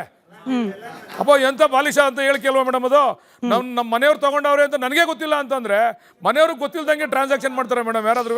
ನಿಮ್ಮ ಪಕ್ಷದಲ್ಲೇನೆ ಕೆಲವರ ಹೇಳಿಕೆ, ಅದರಲ್ಲೂ ದೊಡ್ಡ ದೊಡ್ಡ ನಾಯಕರ ಹೇಳಿಕೆ ಇತ್ತೀಚೆಗೆ ಗಮನಿಸ್ತಾ ಇದ್ರೆ ಎಲ್ಲೊಂದ್ ಕಡೆ ಸರ್ಕಾರದ ಒಳಗೇನೆ ಒಮ್ಮತ ಇಲ್ವಾ ಬಿಡದಿ ಟೌನ್ಶಿಪ್ ವಿಚಾರಕ್ಕೆ? ಜಾಸ್ತಿ ರೈತರ ವಿರೋಧ ಆದ್ರೆ ಬೇರೆ ಕಡೆಗೆ ಶಿಫ್ಟ್ ಮಾಡ್ಬೇಕಾಗತ್ತೆ ಅಂತ ಹೇಳಿದವ್ರು ಯಾರು ನಿಮಗೆ ಗೊತ್ತಿದೆ. ರೈತರನ್ನ ಒಕ್ಕಲೆಬ್ಬಿಸಿ ನಾವು ಟೌನ್ಶಿಪ್ ಮಾಡಲೇಬೇಕು ಅನ್ನೋ ಹಠ ನಮಗಿಲ್ಲ ಅಂತ ಹೇಳಿದ್ದು ಕೂಡ ಎಂಥ ಪ್ರಭಾವಿಗಳು ಅನ್ನೋದು ನಿಮಗೆ ಗೊತ್ತಿದೆ. ಅಲ್ಲಿಗೆ ನಿಮ್ಮ ಪಕ್ಷದ ಒಳಗೆ ನೀವು ಹಾಗೆ DK ಶಿವಕುಮಾರ್ ಒಬ್ಬಂಟಿ ಆಗ್ಬಿಟ್ರ ಬಿಡದಿ ಟೌನ್ಶಿಪ್ ವಿಚಾರದಲ್ಲಿ? ಮೇಡಮ್ ಕೆಲವ್ರಿಗೆ ಮಾಹಿತಿ ಕೊರತೆ ಇದೆ ಮೇಡಮ್. ಆ ಮಾಹಿತಿ ಅವ್ರು ಏನಾರು ಕೇಳಿದ್ರೆ ಅದನ್ನು ಕೊಡ್ತೀವಿ ಮೇಡಮ್. ಕೆಲವರು ಏಕಾಏಕಿ ನೀವು ಮಾಧ್ಯಮದವ್ರು ಹೋಗಿ ನಿಂತ್ಕೊಂಡಾಗ ಈ ಮಾಧ್ಯಮದಲ್ಲಿ ಟೀಕೆ ಟಿಪ್ಪಣಿಗಳು ನೋಡಿದಾಗ ಅವ್ರಿಗೆ ಹಂಗೆ ಅನ್ನಿಸ್ತದೆ ಮೇಡಮ್. ವಾಸ್ತವಾಂಶ ಏನಿದೆ ಅಂತ ಗೊತ್ತಿಲ್ಲ ಅವ್ರಿಗೆ. ಆ ಮಾಹಿತಿ ಕೊರತೆ ಇರೋದ್ರಿಂದ ಮಾಹಿತಿ ಕೊಡ್ತಕ್ಕಂಥ ಕೆಲಸ ಮಾಡ್ತೀವಿ ಮೇಡಮ್. ಕ್ಯಾಬಿನೆಟ್ ಅಲ್ಲಿ ಚರ್ಚೆ ಆಗ್ತದೆ ಮೇಡಮ್. ಕ್ಯಾಬಿನೆಟ್ ನಲ್ಲಿ ಅವ್ರಿಗೆಲ್ಲ ಮಾಹಿತಿ ಇರಲ್ಲ. ಈಗ ನಮ್ಮ ಜಿಲ್ಲೆ ಬಗ್ಗೆ ನಮಗೆ ಮಾಹಿತಿ ಇರ್ತದೆ, ನಾವು ಬೇರೆ ಜಿಲ್ಲೆ ಬಗ್ಗೆ ನಾವು ಹೆಚ್ಚಿಗೆ ತಿಳ್ಕೊಳಕ್ ಹೋಗಲ್ಲ ಮಂತ್ರಿಗಳು. ಅದಕ್ಕೆ ನಮ್ಮ ಜಿಲ್ಲೆ ಬಗ್ಗೆ ಮಾಹಿತಿ ಕೊರತೆ ಇರ್ಬೋದು. ಆ ಮಾಹಿತಿ ಕೊರತೆನ ನೀಗಿಸ್ತಕ್ಕಂಥ ಕೆಲಸ ನಾವು ಮಾಡ್ತೀವಿ. ಕ್ಷಮೆ ಇರ್ಲಿ ಸರ್, ಮಾಹಿತಿ ಗೊತ್ತಿಲ್ಲ ಅಂತ ಹೇಳಲಿಕ್ಕೆ ಯಾರು ಪಕ್ಕದ ಕ್ಷೇತ್ರದ ಶಾಸಕರೆಲ್ಲ ಮಾತನಾಡಿರೋದು. ಈ ರಾಜ್ಯದ ಗೃಹ ಸಚಿವರು, ಈ ರಾಜ್ಯದ ಉಪಮುಖ್ಯಮಂತ್ರಿಗಳು, ನಿಮ್ಮ ಪಕ್ಷದ ಅಧ್ಯಕ್ಷರು ನೂತನವಾಗಿರುವವರು, ಅಂದ್ರೆ ಇಂಥ ದೊಡ್ಡ ದೊಡ್ಡ ನಾಯಕರಿಗೇನೆ ಮಾಹಿತಿ ಕೊರತೆ ಅಂತ ಅಂದ್ಬಿಟ್ರೆ ಸರ್ಕಾರದ ಕೋಆರ್ಡಿನೇಷನ್ ಯಾವ ಹಂತಕ್ಕೆ ಬಂದಿದೆ? ನಿಮಿಷ ಮೇಡಮ್, ಗೃಹ ಸಚಿವರು ಮೊನ್ನೆನೂ ಕೂಡ ಹೇಳಿದಾರಲ್ಲ ಮೇಡಮ್, ಮೊನ್ನೆ ಪುನಃ ಒಂದು ಹೇಳಿಕೆ ಕೊಟ್ಟವ್ರಲ್ಲ ಮೇಡಮ್. ಹೌದು ಇವತ್ತು ಅವಶ್ಯಕತೆ ಇದೆ, ಬಿಡದಿ ಟೌನ್ಶಿಪ್ ಅವಶ್ಯಕತೆ ಇದೆ ಅಂತ. ನೀವು ಬರೀ ಆ ಮಾತನ್ನ ಯಾಕೆ ಕನ್ಸಿಡರ್ ಮಾಡ್ತಾರೆ? ಈ ಮಾತನ್ನು ಕನ್ಸಿಡರ್ ಮಾಡಿ. ಹೇಳಿರೋದು ಅವರೇನೆ ಅಲ್ವಾ ಸರ್? ಪರಮೇಶ್ವರ್ ಅವರೇ ಹೇಳಿರೋದಲ್ವಾ? ಮಾಹಿತಿ ತಗೊಂಡ್ಮೇಲೆ ಮಾತಾಡ್ತಾರೆ. ಈ ಟೌನ್ಶಿಪ್ ಹಾಗೆ ಆಗತ್ತಾ? ಕಾನ್ಫಿಡೆನ್ಸ್ ಇದೆಯಾ ಬಾಲಕೃಷ್ಣ ಅವರಿಗೆ ಆ ಸ್ಥಳೀಯ ಶಾಸಕರಾಗಿ? ನಾವು ಮಾಡಬೇಕೋ ಬೇಡವೋ ಅಂತೇಳಿ 3 ಫೈನಲ್ ನೋಟಿಫಿಕೇಶನ್ ಮಾಡಿದ. 3 ಫೈನಲ್ ನೋಟಿಫಿಕೇಶನ್ 85% ಒಪ್ಪಿಗೆ ಕೊಟ್ಟವ್ರೆ ಮೇಡಮ್. ಈಗ ನಾವೇನ್ ಮಾಡ್ಬೇಕು ಹೇಳಿ ಮೇಡಮ್? ಅಲ್ಲಿ ಮಾಡ್ಬಿಟ್ಟು ಇಲ್ಲಿ ಬಿಡಕ್ಕಾಯ್ತದ ಮೇಡಮ್? ಈಗ ಮಾಡದೆ ಹೋದ್ರೆ ಇನ್ ಕೇಸ್ ರೈತರ ಹೋರಾಟ ಮತ್ತಷ್ಟು ತೀವ್ರವಾಗಿ, ದೇವೇಗೌಡರು ನಿಮಗೂ ಗೊತ್ತಿದೆ, ಅವ್ರು ಇನ್ ಕೇಸ್ ಏನಾದ್ರೂ ಅಲ್ಲಿ ಬಂದು ಕುತ್ಕೊಂಡು ಪ್ರತಿಭಟನೆ ಮಾಡಿದ್ರೆ ಇದು ರಾಷ್ಟ್ರವ್ಯಾಪಿ ಚರ್ಚೆ ಆಗ್ಬಿಡುತ್ತೆ. ಅನಿವಾರ್ಯ ಪರಿಸ್ಥಿತಿ ಬಂದು ಇದನ್ನ ಪೋಸ್ಟ್ಪೋನೋ, ಡಿಲೇನೋ ಅಥವಾ ಶಿಫ್ಟೋ ಮಾಡೋ ಪರಿಸ್ಥಿತಿ ಬಂದ್ರೆ ಬರೋ ಸಾಧ್ಯತೆ ಇದೆಯಾ ಮೇಡಮ್? ಈಗ ನಾನು ನಿಮ್ಗೆ ಆಗಲೇ ಹೇಳಿದೆ, ಪ್ರಿಲಿಮಿನರಿ ನೋಟಿಫಿಕೇಶನ್ ಆಗಿ 1 ವರ್ಷ ಆಯಿತು. 1 ವರ್ಷ ದೇವೇಗೌಡರು ಮಾತಾಡಲಿಲ್ಲ, ಕುಮಾರಸ್ವಾಮಿ ಅವರು ಮಾತಾಡಲಿಲ್ಲ, ಸ್ಥಳಕ್ಕೂ ಬರಲಿಲ್ಲ, ನಿಖಿಲ್ ಕುಮಾರಸ್ವಾಮಿ ಅವರು ಪಾದಯಾತ್ರೆ ಮಾಡಲಿಲ್ಲ. ಏಕಾಏಕಿ DK ಶಿವಕುಮಾರ್ ಅವರು ಮುಖ್ಯಮಂತ್ರಿ ಆದ ತಕ್ಷಣ ಇವ್ರು 3 ಜನಕ್ಕೂ ಜ್ಞಾನೋದಯ ಆದ್ರೆ ನಾವೇನು ಮಾಡೋದು ಮೇಡಮ್? ಏಕಾಏಕಿ ಈಗ ಸ್ಟೇಟ್ಮೆಂಟ್ ಕೊಟ್ಟರು ದೇವೇಗೌಡರು. ಯಾವಾಗ ಇವ್ರು ಮುಖ್ಯಮಂತ್ರಿ ಆದಮೇಲೆ, ಅದಕ್ಕೆ ಮುಂಚೆ 2018ರಲ್ಲಿ ಯಾವ ರೈತರು ಹೋಗಿ ಕುಮಾರಸ್ವಾಮಿನ ಕೇಳಿದ್ರಲ್ಲ ಮೇಡಮ್, ನಮಗೆ ಬಿಟ್ಬಿಡಿ ಇದನ್ನ ಅಂತ, ಇದು ನನ್ನ ಕನಸಿನ ಕೂಸು ಅಂದಾಗ ಇದೇ ರೈತರು ದೇವೇಗೌಡರನ್ನ ಹೋಗಿ ಭೇಟಿ ಮಾಡಿದ್ರು ಮೇಡಮ್. ರೈತರು ಅವತ್ತು ದೇವೇಗೌಡರು ಸ್ಪಂದಿಸಿದ್ರೆ ಬಹುಶಃ ಅವ್ರ ಮಗನಿಗೆ ಹೇಳಿದ್ರೆ ಬಿಟ್ಬಿಡೇ ಇದನ್ನ ಅಂತ ಹೇಳಿದ್ರೆ ಇಷ್ಟೊಂದು ಹೋರಾಟ, ಇಷ್ಟೊಂದು ಕೂಗಾಟ ಎಲ್ಲ ಬೇಕಾಗಿರುವಲ್ಲ ಮೇಡಮ್. ಅವತ್ತು ದೇವೇಗೌಡರು ಇವು ಯಾವ ರೈತರಿಗೂ ಕಿವಿ ಕೊಡಲಿಲ್ಲ ಮೇಡಮ್. ಹೋದಾಗ ಅವ್ರ ಮಗ ಇದ್ದಾಗ ಕಿವಿ ಕೊಡಲ್ಲ, ಬೇರೆ ಯಾರೋ ಇನ್ನೊಬ್ಬ ಲೀಡರ್ ಇದ್ದಾಗ ನಾನು ಬಂದಿದ್ದು, ಇಲ್ಲಿ ನಾನು ಧರಣಿ ಕೂತ್ಕೋತೀನಿ ಅನ್ನೋದು ಅದು ಜನ ತೀರ್ಮಾನ ಮಾಡ್ತಾರೆ ಮೇಡಮ್. DK ಶಿವಕುಮಾರ್ ಆದಮೇಲೆ ಇವರ ನಡವಳಿಕೆಗಳು ಯಾವ ರೀತಿ ಬದಲಾವಣೆ ಆಗ್ತಾ ಇದೆ. ನಿಖಿಲ್ ಕುಮಾರಸ್ವಾಮಿ ಅವ್ರದ್ದು, ಕುಮಾರಸ್ವಾಮಿ ಅವ್ರು ಕೇಂದ್ರ ಸಚಿವರು ಅಂತ ಮರ್ತ್ಬಿಟ್ಟವ್ರೆ. ಅಲ್ಲಿ ಬಿಟ್ಬಿಟ್ಟು ಬಂದು ಬಿಡದಿಲ್ಲ ಕೂತವ್ರೆ. ಏನಾರ ಮಾಡ್ಬೇಕು ನಾನು DK ಶಿವಕುಮಾರ್ ಮುಖಕ್ಕೆ ಮಸಿ ಬೆಳಿಬೇಕು ಅಂತ. ಅಲ್ಲಿ ಬಿಟ್ಬಿಟ್ರು ಕೇಂದ್ರ ಸರ್ಕಾರದಲ್ಲಿ, ಇಲ್ಲಿ ಬಂದು ಡೈಲಿ ಬಿಡದಿಲ್ಲ ಇರ್ತಾರೆ ಮೇಡಮ್ ಅವರು. ಅಂದ್ರೆ ಇದು ಪ್ರಿಲಿಮಿನರಿ ನೋಟಿಫಿಕೇಶನ್ ಆಗಿ 1 ವರ್ಷ ಆಗಂಟ ಏನ್ ಮಾಡ್ತಿದ್ರು ಮೇಡಮ್ ಇವರೆಲ್ಲರೂ? Everything is fair in love, war and politics also Balakrishna sir. ಈಗ 2028ಕ್ಕೆ ರಾಜ್ಯಕ್ಕೆ ವಾಪಸ್ ಬರಬೇಕು ಅನ್ನೋದೇ ಕುಮಾರಸ್ವಾಮಿ ಅವರ ಮುಂದಿನ ಆಲೋಚನೆ ಅಂತಂದ್ರೆ ಬಿಡದಿ ಯಾಕಾಗಬಾರ್ದು? ಅವರ ಪೊಲಿಟಿಕಲ್ ಕಂಬ್ಯಾಕ್, ರಾಜ್ಯದ ಪೊಲಿಟಿಕಲ್ ಕಂಬ್ಯಾಕ್ ಸ್ವಾಗತ ಬಯಸ್ತೀವಿ ಮೇಡಮ್. ಶತ್ರುಗಳು ಬಲಿಷ್ಠವಾಗಿದ್ದಾಗಲೇ ನಾವು ಕೂಡ ಎಚ್ಚೆತ್ಕೊಳ್ಳೋದು ಮೇಡಮ್. ಶತ್ರುಗಳು ಬಲಿಷ್ಠವಾಗಿರ್ಬೇಕು ಮೇಡಮ್. ಸ್ವಾಗತ ಬಯಸ್ತೀವಿ ಮೇಡಮ್. ಅಂದರೆ ನೀವು ಹೇಳ್ತಾ ಇರೋದು ಬಿಜೆಪಿ ಅವ್ರು ವೀಕ್ ಆಗ್ಬಿಟ್ಟವ್ರೆ ಅಂತಾರೆ ಮೇಡಮ್. ನನಗೆ ಗೊತ್ತಿಲ್ಲ ಸರ್. ನೀವು ಹೇಳ್ಬೇಕಂಗಾರೆ ಕುಮಾರಸ್ವಾಮಿ ಅವ್ರು ಬರಬೇಕು ಅಂತಂದ್ರೆ ಬಿಜೆಪಿ ಅವ್ರು ವೀಕ್ ಆಗವ್ರೆ ಅಂತ. ಬಿಜೆಪಿ ಅವ್ರು ವೀಕ್ ಆಗಿದ್ರೆ ಕುಮಾರಸ್ವಾಮಿ ಅವ್ರು ಕರೀತಾರೆ, ಬನ್ನಿ ಸ್ವಾಮಿ ನಮ್ಮ ಕೈಲಿ ಆಯ್ತಾ ಇಲ್ಲ, ನೀವೇ ಬನ್ನಿ ಇಲ್ಲಿ ಎದುರಿಸಕ್ಕೆ ಅಂತ. ಸರಿ, ಈ 2028 ಚುನಾವಣೆಯನ್ನೇ ದೃಷ್ಟಿಯಲ್ಲಿಟ್ಕೊಂಡು ಕುಮಾರಸ್ವಾಮಿ ಅವರು ಬಿಡದಿಯನ್ನ ಕೈಗೆತ್ಕೊಂಡಿದ್ದಾರೆ ಅಂತಾದರೂ ಕೂಡ ಎಲ್ಲೋ ಒಂದು ಕಡೆ ನಿಮಗೆ ವೈಯಕ್ತಿಕವಾಗಿ ಮುಂದಿನ ಚುನಾವಣೆಗೆ ಕಾಂಗ್ರೆಸ್ ಪಕ್ಷಕ್ಕೆ ಆಸ್ ಅ ಪಾರ್ಟಿ ಈ ಬಿಡದಿ ಅನ್ನೋದೇ ದೊಡ್ಡ ಮುಳುವಾಗ್ಬಿಡುತ್ತಾ? ನಿಮ್ಗೆ ಆತಂಕ ಏನಾದರೂ ಇದೆಯಾ, ಅಥವಾ ಕನ್ವಿನ್ಸ್ ಮಾಡಿ ನಾವು ಇದನ್ನ ಏನು ಮಾಡ್ಬೇಕು ಅಲ್ಲಿಗೆ ತಗೊಂಡು ಹೋಗ್ತೀವಿ ಅನ್ನೋ ವಿಶ್ವಾಸ ಇದೆಯಾ? ನೀವು ಹೇಳಿದ್ರಲ್ಲ ಮೇಡಮ್, 2018 ಚುನಾವಣೆಯಲ್ಲೇ ದೃಷ್ಟಿ ಇಟ್ಕೊಂಡು ಕುಮಾರಸ್ವಾಮಿ ಅವರು ಇಲ್ಲಿ ಪಾದಾರ್ಪಣೆ ಮಾಡ್ತಾವ್ರೆ ಅಂತೇಳಿ ಜನ ಚುನಾವಣೆ ದೃಷ್ಟಿಯಿಂದ ಇವ್ರು ಮಾಡ್ತಾವ್ರ, ಪ್ರಾಮಾಣಿಕವಾಗಿ ಮಾಡ್ತಾವ್ರ ಅಂತ ತೀರ್ಮಾನ ಆದಾಗ ಈ ರಾಜ್ಯ ಜನಕ್ಕೆ ಅರ್ಥ ಆಗ್ತದಲ್ಲ ಮೇಡಮ್. ಇವ್ರು ಚುನಾವಣೆ ಅಜೆಂಡಾ ಇಟ್ಕೊಂಡು ಬಂದಿದ್ದಾರೆ ಹೋರಾಟ ಮಾಡಲಿಕ್ಕೆ, ನಿಜವಾಗ್ಲೂ ರೈತರ ಪರ ಇಲ್ಲ, ಇವರು ರೈತರ ಅಜೆಂಡಾ ಇಟ್ಕೊಂಡು ಬಂದಿಲ್ಲ ಅಂತ ತೀರ್ಮಾನ ಆಗ್ತದಲ್ಲ ಮೇಡಮ್. ಅವತ್ತು ಏನು ತೀರ್ಮಾನ ಆಗ್ತದೋ ಆ ತೀರ್ಪಿಗೆ ನಾವು ತಲೆ ಬಾಗ್ತೀವಿ ಮೇಡಮ್. 2028 ತೀರ್ಪಿಗೆ ನಾವು 23 ತೀರ್ಪಿಗೆ ತಲೆ ಬಾಗಿದಾಗ 28ಕ್ಕೆ ಬಾಗಬೇಕಲ್ಲ ಮೇಡಮ್. ನಾವು ಮಾಡ್ತಕ್ಕಂಥ ಕಾರ್ಯಕ್ರಮಗಳ ಮೇಲೆ ಜನ ತೀರ್ಮಾನ ಮಾಡೋದು ಮೇಡಮ್ 28ಕ್ಕೆ. ಸರಿ, ನಾನು ಈ ಪರಿಷತ್ ಚುನಾವಣೆ ಹಾಗೆ ಮುಂದಿನ ಕ್ಯಾಬಿನೆಟ್ ಎಕ್ಸ್ಪಾನ್ಷನ್ ಬಗ್ಗೆ ಒಂದೆರಡು ಪ್ರಶ್ನೆಯನ್ನು ಕೇಳಿಕೊಂಡು ಬಿಡದಿ ರೈತರು ಬಂದಿದ್ದಾರೆ ಅವ್ರ ಕಡೆಗೆ ಮೈಕನ್ನು ಹಸ್ತಾಂತರ ಮಾಡ್ತೀನಿ. ಸರ್, ಪರಿಷತ್ ಚುನಾವಣೆ ಬಹುಶಃ ನಿಮಗೂ ಕೂಡ ವೈಯಕ್ತಿಕ ಮಟ್ಟದಲ್ಲಿ ಕಂಗ್ರ್ಯಾಚುಲೇಷನ್ ಹೇಳಬೇಕೇನೋ. ನೀವು ಶಾಸಕರನ್ನೆಲ್ಲ ಕರ್ಕೊಂಡು ಹೋಗಿ ನಿಮ್ಮ ಕ್ಷೇತ್ರದಲ್ಲಿ ಭದ್ರವಾಗಿಟ್ಟು ಕರ್ಕೊಂಡು ಬಂದು ವೋಟ್ ಮಾಡಿಸಿದ್ರಿ, 5ಕ್ಕೆ 5 ಗೆದ್ಕೊಂಡ್ರಿ. ಏನು ಸರ್ ಲೆಕ್ಕಾಚಾರ ಹೆಂಗೆ ನಡೀತು? 11 ಎಕ್ಸ್ಟ್ರಾ ವೋಟ್ಗಳು ಸಂಪಾದನೆ ಮಾಡುವಲ್ಲಿ ಯಾರ ಪಾತ್ರ ಹೆಚ್ಚಾಗಿತ್ತು ಅಂತ? ಮೇಡಮ್, ರಾಜಕಾರಣ ಮೇಡಮ್, ಚಾಣಿಕೆ ಹೇಳ್ಕೊಟ್ಟಿಲ್ವಾ ಮೇಡಮ್? ಎಣ್ಣೆ ಬಂದಾಗ ಕಣ್ಮುಚ್ಕೋಬೇಡ ರಾಜಕಾರಣದಲ್ಲಿ ಅಂತ. ಹಂಗೆ ನಮಗೆ ಎಣ್ಣೆ ಬಂದಾಗ ನಾವು ಕಣ್ಮುಚ್ಕೊಳ್ಳಿಲ್ಲ ಮೇಡಮ್. ನಾವು ರಾಜಕಾರಣ ಮಾಡೋದ ಮೇಡಮ್. ಪಾಪ ಯಾರೋ ಏನೋ ಯಾವ ರೀತಿ ಅವ್ರವ್ರ ರಾಜಕಾರಣಗಳು ಮಾಡಿದ್ರು, ಯಾರ್ಯಾರು ಏನೇನು ಮಾಡ್ಕೊಂಡ್ರು ಅದು ನಮಗೆ ಗೊತ್ತಿಲ್ಲ ಮೇಡಮ್. ನಾವು ಚುನಾವಣೆಯಲ್ಲಿ ನಾವು ಗೆಲ್ಲಬೇಕು ಅಂತ ಚುನಾವಣೆ ನಿಲ್ಲಿಸಿದ್ದು, ನೋಡಬೇಕು ಅಂತ ಅಲ್ಲ. ಪಾಪ ನಮ್ಮ ಮಾಜಿ ಮುಖ್ಯಮಂತ್ರಿಗಳು ಒಂದು ಆದೇಶ ಕೊಟ್ಟರು, ನನಗೆ ಗೊತ್ತಿತ್ತು ಮೊದಲೇ ಅಂತೇಳಿ. ಗೆದ್ದರೆ ಆಡಕ್ಕೆ ಹೋಗಿದ್ದೆ, ಸೋತ್ರೆ ನೋಡೋಕೆ ಹೋಗಿದ್ದೆ ನಂಗೆ ಆಯ್ತದೆ ಮೇಡಮ್. ಅದು ಚುನಾವಣೆ ಅಂದಮೇಲೆ ಚುನಾವಣೆ ಮೇಡಮ್. ಚುನಾವಣೆ ರೀತಿ ಮಾಡಿದ್ದೀವಿ, ನಮ್ಮ ತಂತ್ರಗಾರಿಕೆ ನಾವು ಉಪಯೋಗಿಸಿ ನಾವು ಗೆದ್ದಿದ್ದೀವಿ ಮೇಡಮ್. ಸೋತಾಕ್ಷಣಕ್ಕೆ ಇವ್ರು ಹಂಗೆ ಮಾಡಿದ್ರು, ಇವ್ರು ಹಿಂಗೆ ಮಾಡಿದ್ರು ಅಂತೇಳಿ ಎಲ್ಲ ಕಡೆ ನಡೀತಾ ಇದೆಯಲ್ಲ ಮೇಡಮ್ ದೇಶದಲ್ಲಿ. ಇವತ್ತು ಎಲ್ಲ ಕಡೆ ರಾಜ್ಯಸಭೆಯಲ್ಲಿ ಬಿಜೆಪಿಯವರು ಅನೇಕ ಸೀಟ್ಗಳನ್ನ ನಮ್ಮ ಹತ್ರ ಬೇರೆ ಬೇರೆ ಪಕ್ಷಗಳಿಂದ ಕರ್ಕೊಂಡು ಗೆದ್ದಿರ್ತಕ್ಕಂಥ ಉದಾಹರಣೆ ಇಲ್ವಾ ಮೇಡಮ್? ಅದೇ ರೀತಿ ಉದಾಹರಣೆ ಇದಕ್ಕೂ ಅದೇ ಸಾಕ್ಷಿ ಮೇಡಮ್. ಅದು ಓಕೆ, ಒಬ್ಬೊಬ್ಬ ಶಾಸಕರಿಗೆ 7 ರಿಂದ 8 ಕೋಟಿ ಸೂಟ್ ಕೇಸಲ್ಲಿ 400 ಕೋಟಿ ಅನುದಾನ ಕ್ಷೇತ್ರ ವ್ಯಾಪ್ತಿಯಲ್ಲಿ ಅಭಿವೃದ್ಧಿ ಕಾಮಗಾರಿಗಾಗಿ ಇಷ್ಟೆಲ್ಲ ಆಫರ್ ಕೊಟ್ಟಿತ್ತಂತೆ ಕಾಂಗ್ರೆಸ್ ಪಕ್ಷ. ನನಗೆ ಗೊತ್ತಿಲ್ಲ ಸರ್, ಕೇಳಿದ್ ನಿಮಗೆ ಹೇಳ್ತಿದ್ದೀನಿ. ಸತ್ಯ ಯಾವುದು ಸುಳ್ಳು ಯಾವುದು ನೀವು ಹೇಳಿ. ಸೋತ್ಮೇಲೆ ಇಂಥ ವಿಶ್ಲೇಷಣೆ ಆಯ್ತವೆ ಮೇಡಮ್. ಸೋಲಕ್ಕಿಂತ ಮುಂಚೆ ಈ ವಿಶ್ಲೇಷಣೆ ಆಗಿದ್ರೆ ನಂಬೋದಾಗಿತ್ತು. ಸೋತ್ಮೇಲೆ ಎಲ್ಲ ಕೂಡ ಈ ಥರ ವಿಶ್ಲೇಷಣೆ ಮಾಡ್ತಾರೆ ಮೇಡಮ್. ಅದಕ್ಕೆ ಕಿವಿಗೊಡೋದಕ್ಕಂಥ ಅವಶ್ಯಕತೆ ನಮಗಿಲ್ಲ ಮೇಡಮ್. ಓಕೆ, ಇನ್ನು ಕ್ಯಾಬಿನೆಟ್ ಎಕ್ಸ್ಪಾನ್ಷನ್ನು 2ನೇ ಪಟ್ಟಿ ರಿಲೀಸ್ ಆದಾಗ ಬಾಲಕೃಷ್ಣ ಅವ್ರ ಹೆಸರು ಇರಬೇಕು ಅನ್ನೋದು ಕೆಲವರ ವಾದ. ಯಾಕಂದರೆ ಡಿ ಕೆ ಶಿವಕುಮಾರ್ ಅವರು ಇವತ್ತು CM ಚೇರ್ ಮೇಲೆ ಕೂರ್ಲಿಕ್ಕೆ ಬಹುಶಃ ಪದೇ ಪದೇ ನೀವು ನೆನಪು ಮಾಡ್ತಾ ಇದ್ದ ಮಾತುಗಳು, ನೀವು ಹೇಳ್ತಾ ಇದ್ದ ಮಾತುಗಳು, ದೆಹಲಿ ಟ್ರಿಪ್ಗಳು, ಇದು ಕೂಡ ಕಾರಣ ಆಗಿರೋದ್ರಿಂದ ನೀವು ಕೂಡ ಮಂತ್ರಿ ಚೇರ್ ಮೇಲೆ ಕೂರಬೇಕು ಅನ್ನೋ ವಾದ ಕೆಲವರದ್ದು.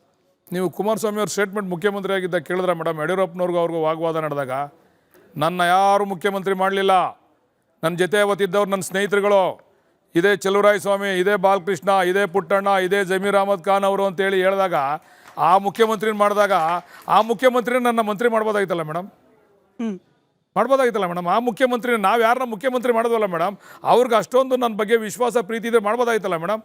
ಇವತ್ತೇನೋ ನಾವು ಈ ಪಕ್ಷಕ್ಕೆ ಬಂದಿದ್ದೀವಿ, ಇವ್ರು ಮುಖ್ಯಮಂತ್ರಿ ಆಗೋದಕ್ಕೆ ನಮ್ಮದು ಪೂರ ಕಾಣಿಕೆ ಅಂತೇನಿಲ್ಲ. ಇದೇನು ಸಣ್ಣ ಪಕ್ಷ ಅಲ್ಲ, ಹೈಕಮಾಂಡ್ ಇರ್ತಕ್ಕಂಥ ಪಕ್ಷ ಇದು. ಅದು ಹೈಕಮಾಂಡ್ ಇಲ್ಲದೆ ಇರ್ತಕ್ಕಂಥ ಪಕ್ಷ, ಅದೆಲ್ಲ ಸ್ವಂತಿಕೆಯಲ್ಲಿ ಅಲ್ಲೆಲ್ಲ ತೀರ್ಮಾನ ಆಗ್ತದೆ. ಅದರಿಂದ ನಂದು ಸ್ವಲ್ಪ ಕಾಣಿಕೆ ಇರ್ಬೋದು ಮೇಡಮ್. ನಾನು ಸೀನಿಯರ್ ಇದ್ದೀನಿ ಮೇಡಮ್, ನಮ್ದು ಒಂದ್ಸರಿ ಮಾಡಿ ಅಂತ ಕೇಳಿದ್ರೆ ತಪ್ಪೇನೈತೆ ಮೇಡಮ್? ಈಗ ನೀವೇ ಹೇಳಿದ 3 ಹೆಸರು ಸರ್, ಅವ್ರ ಭವಿಷ್ಯಗಳು ಏನಾಗುತ್ತೆ ಅಂತ. ಜಮೀರ್ ಅವ್ರು ಯಾಕೋ ಪಕ್ಷ ಬಿಟ್ಟು ಹೋಗ್ತಾರೆ ಅನ್ನೋ ರೀತಿಯಲ್ಲಿ ವರ್ತಮಾನಗಳು ಬರ್ತಿರುವಾಗ ಅವ್ರು ಹೋದ್ರೆ ನಮ್ಮನ್ನೂ ಕರ್ಕೊಂಡು ಹೋಗ್ತಾರೆ ಅಂತ ಹೇಳಿ ನೀವು ಹೇಳಿದ್ರಿ. ಯಾವ ಉದ್ದೇಶದಿಂದ ಹೇಳಿದ್ರಿ ಗೊತ್ತಿಲ್ಲ. ಹಾಗಾಗಿ ಬಾಲಕೃಷ್ಣ ಅವ್ರು ಇನ್ನೂ ಪರ್ಮನೆಂಟ್ ಆಗಿ ಕಾಂಗ್ರೆಸ್ನಲ್ಲೇ ಉಳಿತಾರ, ಇನ್ನೂ ಏನಾದರೂ ಒಂದು ಕಾಲ ಆಚೆ ಇಟ್ಕೊಂಡು ಕಾಯ್ತಿದಾರ ಅನ್ನೋ ರೀತಿಯಲ್ಲಿ ಅನುಮಾನ ಬಂತು. ಇಲ್ಲ ಮೇಡಮ್, ಕಾಂಗ್ರೆಸ್ನಲ್ಲೇ ಇರ್ತೀವಿ ಮೇಡಮ್. ಕಾಂಗ್ರೆಸ್ಸಿನ ತತ್ವ ಸಿದ್ಧಾಂತಗಳೆಲ್ಲ ನಮ್ಗೆ ಇಡಿಸಿದೆ ಮೇಡಮ್. ನಾವು ಕಾಂಗ್ರೆಸ್ನಲ್ಲೇ ಇರ್ತೀವಿ ಮೇಡಮ್. ಮಂತ್ರಿ ಮಾಡ್ಲಿಲ್ಲ ಅಂದ್ರೂ ಇರ್ತೀವಿ ಮೇಡಮ್. ಮಂತ್ರಿ ಮಾಡದೇ ಇದ್ರು ಇರ್ತೀವಿ ಮೇಡಮ್. ಅವ್ರು ಟಿಕೆಟ್ ನೆಕ್ಸ್ಟ್ ಕೊಡದೇ ಇದ್ರು ಇರ್ತೀವಿ ಮೇಡಮ್. ಜಮೀರ್ ಅವ್ರದ್ದೇನು ಕತೆ ಸರ್? ಅವರು ಇರ್ತಾರೆ ಮೇಡಮ್. ಸುಮ್ಮನೆ ಹೂವುಗಳಲ್ಲ ಅವೆಲ್ಲ, ಅವ್ರು ಹೋಯ್ತಾರೆ ಇವ್ರು ಹೋಯ್ತಾರೆ ಅಂತಕ್ಕಂಥದ್ದು. ನಾನು ಕೂಡ ಅವನ ಹತ್ರ ಚರ್ಚೆ ಮಾಡಿ ನಾನು ಆ ಸ್ಟೇಟ್ಮೆಂಟ್ ಕೊಟ್ಟಿದ್ದೆ ಮೇಡಮ್. ಈಗ ರೈತರ ಹೋರಾಟ ಸರ್, ಇದು ರೈತರ ಹೋರಾಟ. ನೀವು ಸುಮ್ಮನೆ ಇರ್ಬೇಕು, ಯಾರು ಮಾತಾಡ. ನಾವು ಯಾವುದೇ ಪಕ್ಷದಲ್ಲೂ ಗುರುತಿಸ್ಕೊಂಡಿಲ್ಲ, ಅವ್ರಿಗೂ ಗೊತ್ತು. ನಾವು ಯಾವುದೇ ಪಕ್ಷದವ್ರು ಕೊಡಲ್ಲ. ಇದನ್ನ ನೀವು ಪೂರ್ವ ನಿಯೋಜಿತವಾಗಿ ಇದನ್ನ ದಳದ ಮತ್ತೆ ಕಾಂಗ್ರೆಸ್ ಅಂತ ತಿರುಚಿಬಿಟ್ಟಿದ್ದೀರಾ. ಇದು ಸತ್ಯ. ಯಾಕಂದರೆ ನಿಮ್ಮ ಯೋಜನೆ ಶುರುವಾದಾಗ ದಶಕದ ಕನಸಿಗೆ ಮರುಜೀವ ಅಂತೇಳಿ ಶುರು ಮಾಡಿದ್ರಿ. ನೀವೇನಾದ್ರೂ ಮಾಡ್ಕೊಳ್ಳಿ ನಿಮ್ಮ ಯೋಜನೆ, ನಮ್ಗೆ ಅದ್ರ ಬಗ್ಗೆ ನಮಗಿಲ್ಲ. ನಿಮ್ಮ ಯೋಜನೆ ಬಗ್ಗೆ ನಾವು ನಿಜವಾಗ್ಲೂ ನಾವು ಖಂಡಿಸ್ತಾ ಇಲ್ಲ. ನಾವು ಮುಖ್ಯ ಅಂತಂದರೆ ನಾವು ರೈತ ಸಂಘಕ್ಕೆ ಹೇಳ್ತಾ ಇರೋದು, ಒಂದೊಂದು ಗ್ರಾಮ ಸಭೆ ನಡೆಸಿ ಅಂತ ಕೇಳಿದ್ವಿ, ನೀವು ಬರಲಿಲ್ಲ ನೀವು. ಆಮೇಲೆ ರೆಡ್ ಝೋನ್ ಬಗ್ಗೆ ಹೇಳಿ, ರೆಡ್ ಝೋನ್ ಎಲ್ಲ ಸರ್ಕಾರಗಳು ಸರ್ ಮಾಡಿದ್ದು, ಸರ್ಕಾರಗಳನ್ನ ನಮ್ಮ ರೈತನ ಹಾಳು ಮಾಡ್ತಾರೋ, ಇವತ್ತು ಸರ್ಕಾರನೇ ಹಾಳು ಮಾಡ್ತಾ ಇರೋದು. ನಾವು ಇದಕ್ಕೆ ನಿಖಿಲ್ ಕುಮಾರಸ್ವಾಮಿ ಅವರು ಎಂಟ್ರಿ ಆಗೋವರೆಗೂ ಕೂಡ ಅದನ್ನು ನಾವು ಬಿಂಬಿಸಿರಲಿಲ್ಲ. ಇದು ನಿಜವಾದ ರೈತರು ಹೋರಾಟ ಮಾಡ್ತಾವ್ರೆ ಅಂತ ಅಂದ್ಕೊಂಡಿದ್ದೋ. ಕುಮಾರಸ್ವಾಮಿ ಅವರು ಬಂದ್ರಲ್ಲ ಸರ್, ನಿಖಿಲ್ ಕುಮಾರಸ್ವಾಮಿ ಅವರು ಆ ಸ್ಟೇಜಿಗೆ ಬಂದಾಗ ಅಲ್ಲಿರ್ತಕ್ಕಂಥ ಒಬ್ಬ ರೈತ ಕುಮಾರಸ್ವಾಮಿಯವರೇ ಇದನ್ನು ಮಾಡಿದಂಥವ್ರು ನೀವೇ ಅಂತ ಯಾರಾದರೂ ಒಬ್ಬರು ಪ್ರಶ್ನೆ ಮಾಡಿದರೆ ನಿಜವಾದ ರೈತರು ಪ್ರಶ್ನೆ ಮಾಡೋರು ಅಂತ ಹೇಳ್ಬೋದು. ಎಲ್ಲೂ ಮಾಡಲಿಲ್ಲ ಅದು, ಯಾವ ಮೀಡಿಯಾದಲ್ಲೂ ಬರಲಿಲ್ಲ, ಅದು. ಈಗ ಅವತ್ತು ನೀವು ಕುಮಾರಸ್ವಾಮಿ ಅವರ ಸ್ಟೇಜ್ ಮೇಲೆ ಹತ್ತಿಸ್ತಾ ನಡಿಯಪ್ಪ ನೀನು, ಇದು ರೈತರ ಹೋರಾಟ ನಡೀತಾ ಇರೋದು, ರಾಜಕೀಯದ ಬಣ್ಣ ನೀನ್ಯಾಕೆ ಬಯಸ್ತಿದ್ಯಾ ಇಲ್ಲಿ ಬಂದು, ನೀನೇ ಮಾಡಿದಂಥ ಕೂಸಿದು ನೀನೇ ಬೆಳೆದ ಅಂತ ಹೇಳಿದರೆ ನಾವು ನಿಜವಾದ ರೈತರು ಅಂತ ನಾನು ಒಪ್ಕೋತಿದ್ದೆ ಅವತ್ತು. ಸರ್, ಒಂದು ಕಡೆ ಮೇಲ್ನೋಟಕ್ಕೆ ಮಾನ್ಯ ಡಿ ಕೆ ಶಿವಕುಮಾರ್ ಅವರು ಅದೇ ಅವ್ರದ್ದೇ ಕ್ಷೇತ್ರದಲ್ಲಿ ನಿಂತ್ಕೊಂಡು ರೈತರಿಗೆ 1 ಕುಂಟೆ ಜಮೀನನ್ನು ಮಾರಕ್ಕೆ ಹೋಗಬೇಡಿ ಅಂತ ಅವ್ರು ಹೇಳಿಕೆ ಕೊಡ್ತಾರೆ. ಅದೇ ರೀತಿ ನೀವು ನಿಮ್ಮ ಕ್ಷೇತ್ರದ ಜನರ ಪರ ನಿಂತ್ಕೊಂಡು ರೈತರಿಗೆ ನೀವು ನಾನು ಇದ್ದೀನಿ ಅಂತ ಯಾಕೆ ಹೇಳಿಕೆ ಕೊಡ್ತಿಲ್ಲ ಸರ್? ನೀವು ಮಾರಿ ಅಂತ ಇಲ್ಲ ಮೇಡಮ್, ಮಾರ್ಕೊಂಡ್ಬಿಟ್ಟವ್ರೆ, ಬೇಕೋ ಬೇಡೋ ಮಾರ್ಕೊಂಡ್ಬಿಡ್ತಾವ್ರೆ. ಇದು ರೆಡ್ ಝೋನ್ ಆಗಿದೆ, ಕಡಿಮೆ ಬೆಲೆಗೆ ಮಾರ್ಕೊಂತವ್ರೆ ಅಂತ ಇದಕ್ಕೊಂದು ತೀರ್ಮಾನ ಮಾಡಿ ಇದಕ್ಕೆ ಹೆಚ್ಚು ಬೆಲೆ ಕೊಡಿಸ್ಬೇಕು ಅಂತೆಲ್ಲ ಮಾಡಿದೀವಲ್ಲ ಅಣ್ಣ. ಈಗ ನನ್ನ ಪ್ರಶ್ನೆ ಏನು ಅಂದರೆ, ಅವತ್ತು ನಮಗೆ DC ಆಫೀಸ್ಗೆ ಯಾರ್ಯಾರು ಖಾತಾದಾರರಿದ್ದಾರೋ ಅವರೆಲ್ಲ ಬಂದು ನೀವು ಏನು ಅಬ್ಜೆಕ್ಷನ್ಸ್ ಹಾಕ್ಬೋದು ಅಂತ ಹೇಳಿದ್ರಿ. ನಾವು ಅದ್ರ ಪ್ರಕಾರ 3500 ಅಬ್ಜೆಕ್ಷನ್ಸ್ ಇದ್ದಾವೆ ನನ್ನ ಹತ್ರ, ಈಗಲೂ ಕೂಡ ನನ್ನ ಹತ್ರ ಇದ್ದಾವೆ. ಸೊ ನಾವು ಅಬ್ಜೆಕ್ಷನ್ಸ್ ನಾವೀಗ 5000 ಚಿಲ್ಲರೆ ಕುಟುಂಬದಲ್ಲಿ 3500 ಅಬ್ಜೆಕ್ಷನ್ಸ್ ಹಾಕಿದ್ದೀವಿ. ಇದು ನಾವು ಈ ಹೋರಾಟನ 16 ತಿಂಗಳಿಂದ ಮಾಡ್ಕೊಂಡು ಬರ್ತಾ ಇದ್ದೀವಿ ವಿರೋಧವಾಗಿ. ಆದ್ರೆ ನನಗೆ ಗೊತ್ತಿಲ್ಲದಿರೋ ಹಾಗೆ ನಮ್ಮ ಮನೆಯಿಂದನೇ ಅದಕ್ಕೆ ಕನ್ಸೆಂಟ್ ಫಾರ್ಮ್ಗೆ ಸೈನ್ ಹಾಕಿದ್ದಾರೆ ಇಂತ ನಮ್ಮ ಮನೆಯವರು ಗಂಡಸರು. ಹಾಗಾಗಿ ಅಲ್ಲ, ಇದನ್ನ ನೀವು ಎಷ್ಟು ಕೆಳಮಟ್ಟದಲ್ಲಿ ರಾಜಕೀಯ ನಡೀತಾ ಇದೆ ಅಂದ್ರೆ, ಸರ್ಕಾರಿ ಜಾಗದಲ್ಲಿ ಯಾವ ರೀತಿ ಅವ್ಯವಹಾರ ಆಗಿದ್ರೆ ಅದನ್ನ ಮಂಜೂರು ಮಾಡ್ತಕ್ಕಂಥವ್ನು ನಾನೇನೆ. ಈ ಚೇರಲ್ಲಿ ಕೂತ್ಕೊಳ್ಳಲ್ಲ ಮೇಡಮ್ ನಾನು ಇನ್ಮೇಲೆ. I don't sit in this chair. ಆ ಥರ ಅನ್ಯಾಯ ಆಗಿದ್ರೆ, ಯಾರಾದರೂ ಮಧ್ಯವರ್ತಿಗಳು ಪಾಲಾಗಿದ್ರೆ ಆ ಥರ ಜಮೀನು ನಾನು ಗಮನಕ್ಕೆ ಬರದೇ ಆಗಿದ್ರೆ ಅವ್ರಿಗೆ ಶಿಕ್ಷೆ ಮಾಡ್ತೀನಿ. ವ್ಯತ್ಯಾಸಗಳಾಗಿದ್ದಾವೆ, ಅದಕ್ಕೆ ಮಾಹಿತಿ ಕೊಡ್ತೀವಿ ನಾವು. 2000 ಚಿಲ್ಲರೆ ಎಕರೆ ಯಾವ ರೀತಿ ಮೊದಲಿತ್ತು, ಅದರಿಂದ ಏನೇನಾಯಿತು ಅಂತೇಳಿ ಮಾಹಿತಿ ಕೊಡ್ತೀವಿ ನಾವು. ಆ ಮಾಹಿತಿಗಳನ್ನ ವೆಬ್ಸೈಟಲ್ಲಿ ಅಪ್ಲೋಡ್ ಮಾಡ್ತೀವಿ, ಬೇಕಾದ್ರೆ ನೀವು ನೋಡ್ಕೋಬೋದು ಮೇಡಮ್. ಇದರಲ್ಲಿ 1 ಕುಂಟೆ 1 ಎಕರೆ ಹೆಚ್ಚು ಕಡಿಮೆ ಆಗಿದ್ರು ನನ್ನ ವ್ಯಾಪ್ತಿನಲ್ಲಿ ನಾನು ಇಲ್ಲಿ ಇರಲ್ಲ ಮೇಡಮ್, ದಯಮಾಡಿ. ಯಾವಾಗ ಸಿಗುತ್ತೆ ಸರ್ ಡಾಕ್ಯುಮೆಂಟ್ಸ್ ಎಲ್ಲ? ಯಾವಾಗ ಸಿಗುತ್ತೆ? ಈಗ ರಿಲೀಸ್ ಮಾಡ್ತೀವಿ ಮೇಡಮ್. ವೆಬ್ಸೈಟ್ನಲ್ಲಿ ನಾವು ಕುಮಾರಸ್ವಾಮಿ ಅವರು ಈ ಮಾತನ್ನು ಹೇಳ್ಕೊಂಡು ಮಾತಾಡ್ತಿರೋದು ನೋಡಿದೀವಿ ನಾವು. ವೆಬ್ಸೈಟ್ನಲ್ಲಿ ಶಾರ್ಟ್ ರಿಲೀಸ್ ಮಾಡ್ತೀವಿ ಮೇಡಮ್ ಅದನ್ನ. ನೀವು ಹೇಳ್ತಿದ್ದೀರಾ 80-20 ಎಷ್ಟಾದ್ರೂ ಇರಲಿ ಸರ್. ನಾನು ಹೇಳ್ತಾ ಇರೋದು, ನಾವು ನೈಜವಾಗಿ ಯಾರು ರೈತರು ಹೋರಾಟ ಮಾಡ್ತಿದ್ದೀರೋ ಅವ್ರನ್ನ ಕರೆಸಿ, ಅವ್ರ ಸಮಸ್ಯೆ ಏನು ಅಂದರೆ ಭೂಮಿಗೂ ನಮಗೂ ಭಾವನಾತ್ಮಕ ಸಂಬಂಧ ಇದೆ, ಅದನ್ನ ಬಿಟ್ಟು ನಾವು ಬದುಕೋಕ್ಕಾಗಲ್ಲ. ಆ ಸರ್ ಹೇಳಿದ್ರಲ್ಲ ಕೊಟ್ಬಿಟ್ಟು ಎಲ್ಲೋ ತಗೊಳ್ಳಿ, ಅದೆಲ್ಲ ಸಾಧ್ಯ ಇಲ್ಲ ಸರ್. ನಾವು ಯಾವುದೇ ಕಾರಣಕ್ಕೂ ನಮ್ದು ಈ ಜಾಗ ಬಿಟ್ಟು ಹೋಗಲ್ಲ, ಮತ್ತೆ ನಮ್ಮ ಕೃಷಿ ಬಿಡಲ್ಲ. ಕೃಷಿನೇ ನಮ್ಮ ಜೀವನ. ಇದಕ್ಕೇನಾದರೂ ಪರಿಹಾರ ಮಾಡಿಕೊಡಿ ಅಷ್ಟೇ ಸರ್. ನಮ್ಗೆ ಯಾವುದೇ ರಾಜಕೀಯ ಏನು ಬೇಡ, ಇಷ್ಟೇ ಸರ್. ನೀವು ನಮ್ಮ ತಾಲೂಕಿನ ಶಾಸಕರಿದ್ದೀರಿ. ನಮ್ಮ ತಾಲೂಕಿನ ನಾನು ಅವತ್ತು ಪ್ರಶ್ನೆ ಕೇಳ್ತಾ ಇದ್ದೀನಿ, ನನಗೆ ಉತ್ತರ ಸಿಕ್ಕಲಿಲ್ಲ. ನೆಲ, ಜಲ, ಜನ, ರೈತರನ್ನ ಉಳಿಸ್ಬೇಕಾಗಿರುವಂಥ ಜವಾಬ್ದಾರಿ ನಿಮ್ಮದು. ನೀವು ನಮ್ಮ ತಾಲೂಕಿನ MLA ಇದ್ದೀರಿ. ಒಬ್ಬ ಗ್ರಾಮ ಪಂಚಾಯತಿ ಮೆಂಬರ್ ಇದ್ದರೆ ಅವನ ಪಂಚಾಯತಿನ ಫಸ್ಟ್ ಸೇಫ್ ಮಾಡಬೇಕು, ಪಕ್ಕದ ಪಂಚಾಯತಿ ಆಮೇಲೆ. ನೀವು ನಮ್ಮ ಶಾಸಕರಾಗಿ ಇಟ್ಕೊಂಡು ಇವತ್ತು ನೀವು ಇನ್ನೇನು ಬೆಂಗಳೂರಿನ ಉಸ್ತುವಾರಿ ಸಚಿವರಲ್ಲ, ನಮ್ಮ ಗ್ರಾಮದಲ್ಲಿರುವಂಥ ಈ ಭೂಮಿನ ಉಳಿಸೋ ಪರದಲ್ಲಿ ನೀವು ಯಾವತ್ತೂ ಮಾತಾಡಿಲ್ಲ. ಒಂದು ವಿಚಾರ ಹೇಳ್ತೀನಿ. ನೀವು ಹೇಳ್ತೀರಿ ನಾವು ಬಂದು ನಿಮ್ಮನ್ನು ಅವತ್ತು ಕಚೇರಿಯಲ್ಲಿ ಮೀಟ್ ಮಾಡಿದಾಗ ನಂದೇನೂ ಇಲ್ಲಪ್ಪ ಎಲ್ಲ ಸಾಹೇಬ್ರದ್ದು ಅಂತ ಹೇಳ್ಬಿಟ್ರಿ. ಆಯಿತು, ನೀವು ಅವ್ರು ಹೇಳ್ಬೋದಲ್ಲ ಅಂತ. ಆಯಿತು, ನಾನು ಹೇಳ್ತೀನಿ ಅಂದರು. ಜನ ಪರ ಜಾಸ್ತಿ ಇದ್ದೀವಿ, ನಿಮ್ಮ ಕಣ್ಣು ಕಾಣ್ತಾ ಇದೆ, ಜಾಸ್ತಿ ಇದ್ದಾರೆ ಅಂತ ಹೇಳ್ತೀನಿ ಅಂತ ಹೇಳ್ತೀವಿ ಅಂದ್ಬಿಟ್ಟು ನೀವು ಆಮೇಲೆ ಹೇಳ್ತಿರಲ್ಲ ಪರ ಇರೋರು ಜಾಸ್ತಿ ಇದ್ದಾರೆ, ಬೇರೆಯವ್ರು ಕಡಿಮೆ ಇದ್ದಾರೆ ಅಂತ ನೀವು ಆವಾಗಲೂ ಹೇಳ್ತಾ ಇರ್ತೀರ. ಇದ್ರ ಅರ್ಥ ಏನು? ನೀವು ಅಂದ್ರೆ ನಮ್ಮ ಪರವಾಗಿ ನೀವು ಇಲ್ಲ. ಆಯ್ತು, ನೋಟಿಫಿಕೇಶನ್ ಆಧಾರದ ಮೇಲೆ ನಾನು ಮಾತಾಡಿದ್ದೀನಿ, ಅಬ್ಜೆಕ್ಷನ್ ಆಧಾರದ ಮೇಲೆ ನಾನು ಮಾತಾಡಿದ್ದೀನಿ. ಇಂಡಿವಿಜುವಲಾಗಿ ನಾನು ವಿರೋಧನೂ ಇದ್ದಾರೆ ಅಂತ ನಾನು ಹೇಳಿದ್ದೀನಿ, ಒಪ್ಕೊಂಡಿದ್ದೀನಲ್ಲ. ನಾನೇನು ಎಲ್ಲರೂ ಪರ ಇದ್ದಾರೆ 100% ಅದು ಒಪ್ಕೋತಾ ಇಲ್ಲ. ಇರೋದ್ರಲ್ಲಿ ಪರ ಇರ್ತಕ್ಕಂಥದ್ದು ಮೆಜಾರಿಟಿ ಇದ್ದಾರೆ ಅಂತ ಹೇಳಿದ್ದೀನಿ. ಎಲ್ಲರೂ 100% ಭಾಗ ಪರ ಇದ್ದಾರೆ ಅಂತ ನಾನು ಎಲ್ಲೂ ಹೇಳಿಲ್ಲ. ನೀವು ಗೋಮಾಳ ಸರ್ವೆ ನಂಬರಲ್ಲಿ ಎಲ್ಲ ನಿಮ್ಮ ಏನು ಪಕ್ಷದ ಪರವಾಗಿರೋರಿಗೆ ಮಾತ್ರ ಮಂಜೂರಾತಿ ಮಾಡಿಕೊಟ್ಟಿದ್ದೀರಿ ಅಂತ ಆರೋಪ ಇದೆ. ದಯವಿಟ್ಟು ಅದನ್ನು ಕೂಡಲೇ ಬಿಡುಗಡೆ ಮಾಡಿ. ಆ ಥರ ಏನಾದರೂ ನಮ್ಮವ್ರಿಗೆ ಏನಾದರೂ ಕೊಟ್ಟಿದ್ರೆ ಈ ಚೇರಲ್ಲಿ ನಾನು ಕೂತ್ಕೊಳ್ಳಲ್ಲ ಅಂತ ಹೇಳಿದಿಲ್ಲ ಮೇಡಮ್. ಶಾಸಕ ಸ್ಥಾನಕ್ಕೆ ರಾಜೀನಾಮೆ ಕೊಡ್ತೀನಿ ಮೇಡಮ್. ಆ ಥರದ್ದು ಅವ್ಯವಹಾರ ಆಗಿದ್ರೆ ನಾನು ಖಂಡಿತ ಸರಿಪಡಿಸ್ತೀನಿ. ನನಗೆ ಗೊತ್ತಿಲ್ಲದೆ ಆಗಿದ್ರೆ, ನನಗೆ ಗೊತ್ತಿದ್ದಂತೂ ನಾನು ಸೈನ್ ಮಾಡಿಲ್ಲ ಮೇಡಮ್. ಅದ್ರಲ್ಲಿ ಏನಾರು ನಾನು ಸೈನ್ ಮಾಡಿದರೆ ಅದಕ್ಕೆ ನಾನು ಜವಾಬ್ದಾರಿ ಹೊತ್ತು ನಾನು ರಾಜೀನಾಮೆ ಕೊಡ್ತೀನಿ ಮೇಡಮ್ ಈ ಜಾಗಕ್ಕೆ. ಕುಮಾರಸ್ವಾಮಿ ಅವರು ಮಾಡಿರೋ ಕೆಲವೊಂದು ಈ ಕೆಲಸಗಳಿದಾವೆ 20 ವರ್ಷಗಳ ಹಿಂದೆ ಮಾಡ್ಬಿಟ್ಟು ಇವತ್ತು ಮಾಡಕ್ಕೆ ಹೋಗ್ತೀನಿ. 20 ವರ್ಷಗಳ ಹಿಂದೆ ಥರ ಇವತ್ತು ಬೆಂಗಳೂರು ಇದೆಯಾ ಸರ್? ದಯವಿಟ್ಟು ಇಂಥ ಯಾವುದೇ ಒಂದು ಯೋಜನೆ ತಂದರೆ ತರಾತುರಿಯಲ್ಲಿ ಏನಾಗುತ್ತೋ ಗೊತ್ತಿಲ್ಲ ಸರ್. ದಯವಿಟ್ಟು ಬೇಗ ಮಾಡಕ್ಕೆ ಹೇಳ್ಬಿಡಿ. ಯಾಕಂತಂದರೆ 20 ವರ್ಷಗಳ ಹಿಂದೆ ತಂದಿರೋ ಯೋಜನೆ ಇವತ್ತು ಮಾಡ್ತೀನಿ ಅಂದರೆ ಏನಾಗುತ್ತೆ ಗೊತ್ತಾ? 20 ವರ್ಷಗಳಿಂದ ಬೆಂಗಳೂರು ಇವತ್ತಿಲ್ಲ. 20 ವರ್ಷಗಳಿಂದ 50,000 ಸೈಟ್ ಸಿಗ್ತಾ ಇತ್ತು. ಇವತ್ತು 5 ಕೋಟಿ ಕೊಟ್ಟರು ಆ ಜಾಗದಲ್ಲಿ ಸೈಟ್ ಸಿಗ್ತಾ ಇಲ್ಲ. ದಯವಿಟ್ಟು ಇಂಥವಕ್ಕೆ ಅತಿ ಬೇಗ ಏನಾದರೂ ಇದೆ ಇತ್ತೀಚೆಗೆ ಆಡ್ಬಿಡಿ ಸರ್. ಆಯಿತು, ನಿಮ್ಮ ಅಭಿಪ್ರಾಯನ ಖಂಡಿತ ನಾವು ಹೇಳಿದ್ದೀವಿ. ಯಾವುದೇ ಸರ್ಕಾರಿ ಯೋಜನೆಗಳನ್ನ ಡಿಲೇ ಮಾಡಬೇಡಿ, 1 ವರ್ಷದಲ್ಲಿ ಸರ್ಕಾರಿ ಯೋಜನೆಗಳನ್ನ ಮುಗಿಸಿ ಅಂತೇಳಿ ನಾವು ಈಗಿರ್ತಕ್ಕಂಥ ಮುಖ್ಯಮಂತ್ರಿಗಳಲ್ಲಿ ಮನವಿ ಮಾಡಿದ್ದೀವಿ. ಖಂಡಿತ ಅದು ಮಾಡ್ತೀವಿ. 20 ವರ್ಷದಲ್ಲಿ ನಾವು 20 ವರ್ಷದ ಕೌಂಟ್ ಹಾಕೊಂಡ್ರೆ ಅಷ್ಟು ದಿನನೂ ವನವಾಸದಲ್ಲಿದ್ದೀವಿ. ಹಂಗಾಗಿ ನಾವು ನಿಮಗೆ ನೇರವಾಗಿ ಮನವಿ ವನವಾಸದಿಂದ ಮಾಡಿದ್ವಿ. ಮುಕ್ತಿ ನೀವು ಕೊಡಿ ಅಂತ. ಖಂಡಿತ ನೀವು ನಮಗೆ ಏನೇನು ಭರವಸೆಗಳನ್ನ ಕೊಟ್ಟಿದ್ದೀರಾ. ನಾನು ಒಂದು ಸರ್ಕಾರ ಕೂಸೆತ್ತಿತು, ಇನ್ನೊಂದು ಸರ್ಕಾರ ಅನಾಥಾಶ್ರಮಕ್ಕೆ ಬಿಡ್ತು. ನಾವು ಅನಾಥಾಶ್ರಮದ ಬೆಳೆದೇ ದೊಡ್ಡದಾಗಬೇಕು. ಅವ್ರು ಹೊರಗಡೆ ನಿಂತು ಮಾತಾಡೋ ಅಷ್ಟು ಈಸಿ ಅಲ್ಲ ಬದುಕು. ಅವರು ಕೂಡ ಪರವಾಗಿರ್ತಕ್ಕಂಥವ್ರು. ಇವತ್ತೇನಾದರೂ ಕೂಡ ಇವತ್ತು ಈ ಬೆಲೆ ಬಂದಿದ್ರೆ 2 ಕೋಟಿ ಮೇಲ್ಪಟ್ಟು ಬೆಲೆ ಬಂದಿರತಕ್ಕಂಥದ್ದು ಅಥವಾ ಅಲ್ಲಿ ರಿಹ್ಯಾಬಿಲಿಟೇಷನ್ಗೆ ಏನಾದರೂ ಆಗಬೇಕು ಅಂತಕ್ಕಂಥದ್ದು ಇದ್ದರೆ ಐಎಮ್ನ ಹೋರಾಟನೂ ಕೂಡ ಅದರಲ್ಲಿದೆ. CM ಅವ್ರ ಮೇಲೆ ಗಲಾಟೆ ಮಾಡಿ ಇದೇ ಥರ ಆಗ್ಬೇಕು ನಮ್ಮ ರೈತರಿಗೆ, ಈ ರೀತಿಯೇ ಆಗಬೇಕು ಅಂತೇಳಿ ಅವ್ರು ಹೋರಾಟ ಮಾಡಿ ಏನೇನು ರಿಹ್ಯಾಬಿಲಿಟೇಷನ್ನೂ ಕೂಡ ಅವ್ರು ಹೇಳಿರ್ತಕ್ಕಂಥದ್ದೆಲ್ಲ ಕೂಡ ಅನುಷ್ಠಾನ ಮಾಡಿದ್ದೀವಿ ನಾವು. ಅದರಿಂದ ಅವ್ರು ಹೇಳ್ದಂಗೆ ಇದು ಯೋಜನೆ 20 ವರ್ಷದ್ದೇ, ಬಟ್ ಈಗ ಚಾಲನೆ ಕೊಟ್ಟಿದ್ದೀವಿ. ನಾಳೆ ಅವ್ರ ಸರ್ಕಾರದವರೇ ಬಂದು ಮಾಡ್ಬೋದು, ಅದಕ್ಕೆ ನಮ್ದೇನು ತಕರಾರಿಲ್ಲ, ಅವರೇ ಮಾಡಲಿ. ಇಲ್ಲ ನಮಗೆ ಅಧಿಕಾರ ಜನ ಕೊಟ್ಟರೆ ನಾವು ಮಾಡ್ತೀವಿ ಅಷ್ಟೇ. ಬಾಲಣ್ಣವರ 20 ವರ್ಷದಿಂದ ನೀವು JDS ಅಲ್ಲಿ MLA ಆಗಿದ್ರಿ, ನೀವು ಆ ಸರ್ಕಾರದಲ್ಲಿ ಭಾಗಿಯಾಗಿದ್ರಿ. ಆವತ್ತು ನೀವು ಪ್ರಾಜೆಕ್ಟ್ ಮಾಡಬೇಕು ಅಂತ ಹೋದಾಗ ಈಗ ನಮ್ಮ ಗ್ರೇಟರ್ ಬೆಂಗಳೂರು ಡೈರೆಕ್ಟ್ರ್ ಇದ್ದಾರಲ್ಲ, ಅವ್ರ ಯಜಮಾನ್ರೇ ಈ ಟೌನ್ಶಿಪ್ಪು ಮಾಡಿಕೊಡ್ದು ನಿಲ್ಲಿಸ್ಬೇಕು ಅಂತೇಳಿ ಒಂದು ರೈತರು ಗುಂಪು ಮಾಡಿಕೊಂಡು ಹೋರಾಟ ಮಾಡಿ ನಿಲ್ಲಿಸಿದ್ರು. ಪೆನ್ನು ಪೇಪರ್ ಕೊಡಿ ಅಂತ ಕೇಳಿದ್ರೆ ಪೆನ್ನು ಪೇಪರ್ ಕೊಟ್ಟಿದ್ದೀವಿ. ಇವತ್ತು ಪೆನ್ನು ಪೇಪರು ನಿಮ್ಮ ಹತ್ರನೂ ಇದೆ, DK ಶಿವಕುಮಾರ್ ಸಾಹೇಬ್ರ ಹತ್ರನೂ ಇದೆ ಪೆನ್ನು ಪೇಪರು. ನೀವು ಹೇಳಿದ್ರೆ ನಾವು ಹೈಯೆಸ್ಟ್ ರೇಟ್ ಕೊಟ್ಬಿಟ್ಟಿದ್ದೀವಿ ಅಂತ. ಸ್ವಾಮಿ, ಇದೇ 2013 ಆಕ್ಟ್ ತಂದವರು ಮನಮೋಹನ್ ಸಿಂಗ್ ಅವರು, ಆ ಆ್ಯಕ್ಟಲ್ಲೇ ಇದೆ.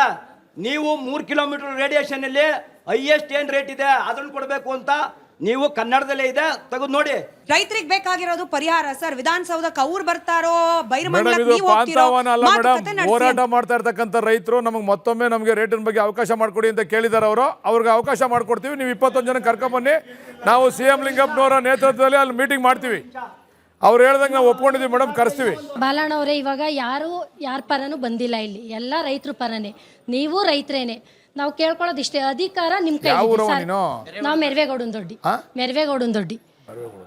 ಅಧಿಕಾರ ಸರ್ಕಾರ ನಿಮ್ ಕೈಲಿದೆ. ಕುಮಾರಣ್ಣ ಅವ್ರ ಕೈಲಿದ್ದೀರಾ, ನಾವು ಅಲ್ಲೇ ಹೋಗಿ ಕೇಳ್ತಾ ಇದ್ವಿ. ನೀವು ಹೇಳ್ತಾ ಇದ್ದೀರಾ ಮಾತು ಮುಂಚೆ ಅವ್ರು ಬರ್ತಾ ಇದ್ದಾರೆ, ಪಾದಯಾತ್ರೆ ಮಾಡ್ತಾ ಇದ್ದಾರೆ ಅಂತ. ನೀವು ಬನ್ನಿ, 1.5 ವರ್ಷ ಆಗಿದೆಯಲ್ಲ. DK ಶಿವಕುಮಾರ್ ಬರೋದು ಬೇಡ ಸರ್, ನೀವು ಬನ್ನಿ. ಒಂದು 2 ನಿಮಿಷ ರೈತರ ಕಷ್ಟ ಏನು ಅಂತ ಕೇಳಿ. ನಿಮ್ಗೇನಾದ್ರು ಒಂದು ಹೆಚ್ಚು ಕಮ್ಮಿ ಆದ್ರೆ ರೈತರೆಲ್ಲ ಹೊಣೆಯಾಗಿರ್ತೀವಿ. ಅಲ್ಲ ಸರ್, ನೀವ್ ಹೇಳಿದೀರಾ ಭಯ 5,000 ಜನ ಪೊಲೀಸರು ಇದ್ದಾರೆ, ಗಲಾಟೆ ಮಾಡ್ತಾರೆ ಅಂತ ಹೇಳಿದೀರಾ. ಜಮೀನ್ ಕೊಡಕ್ಕೆ ಈಗ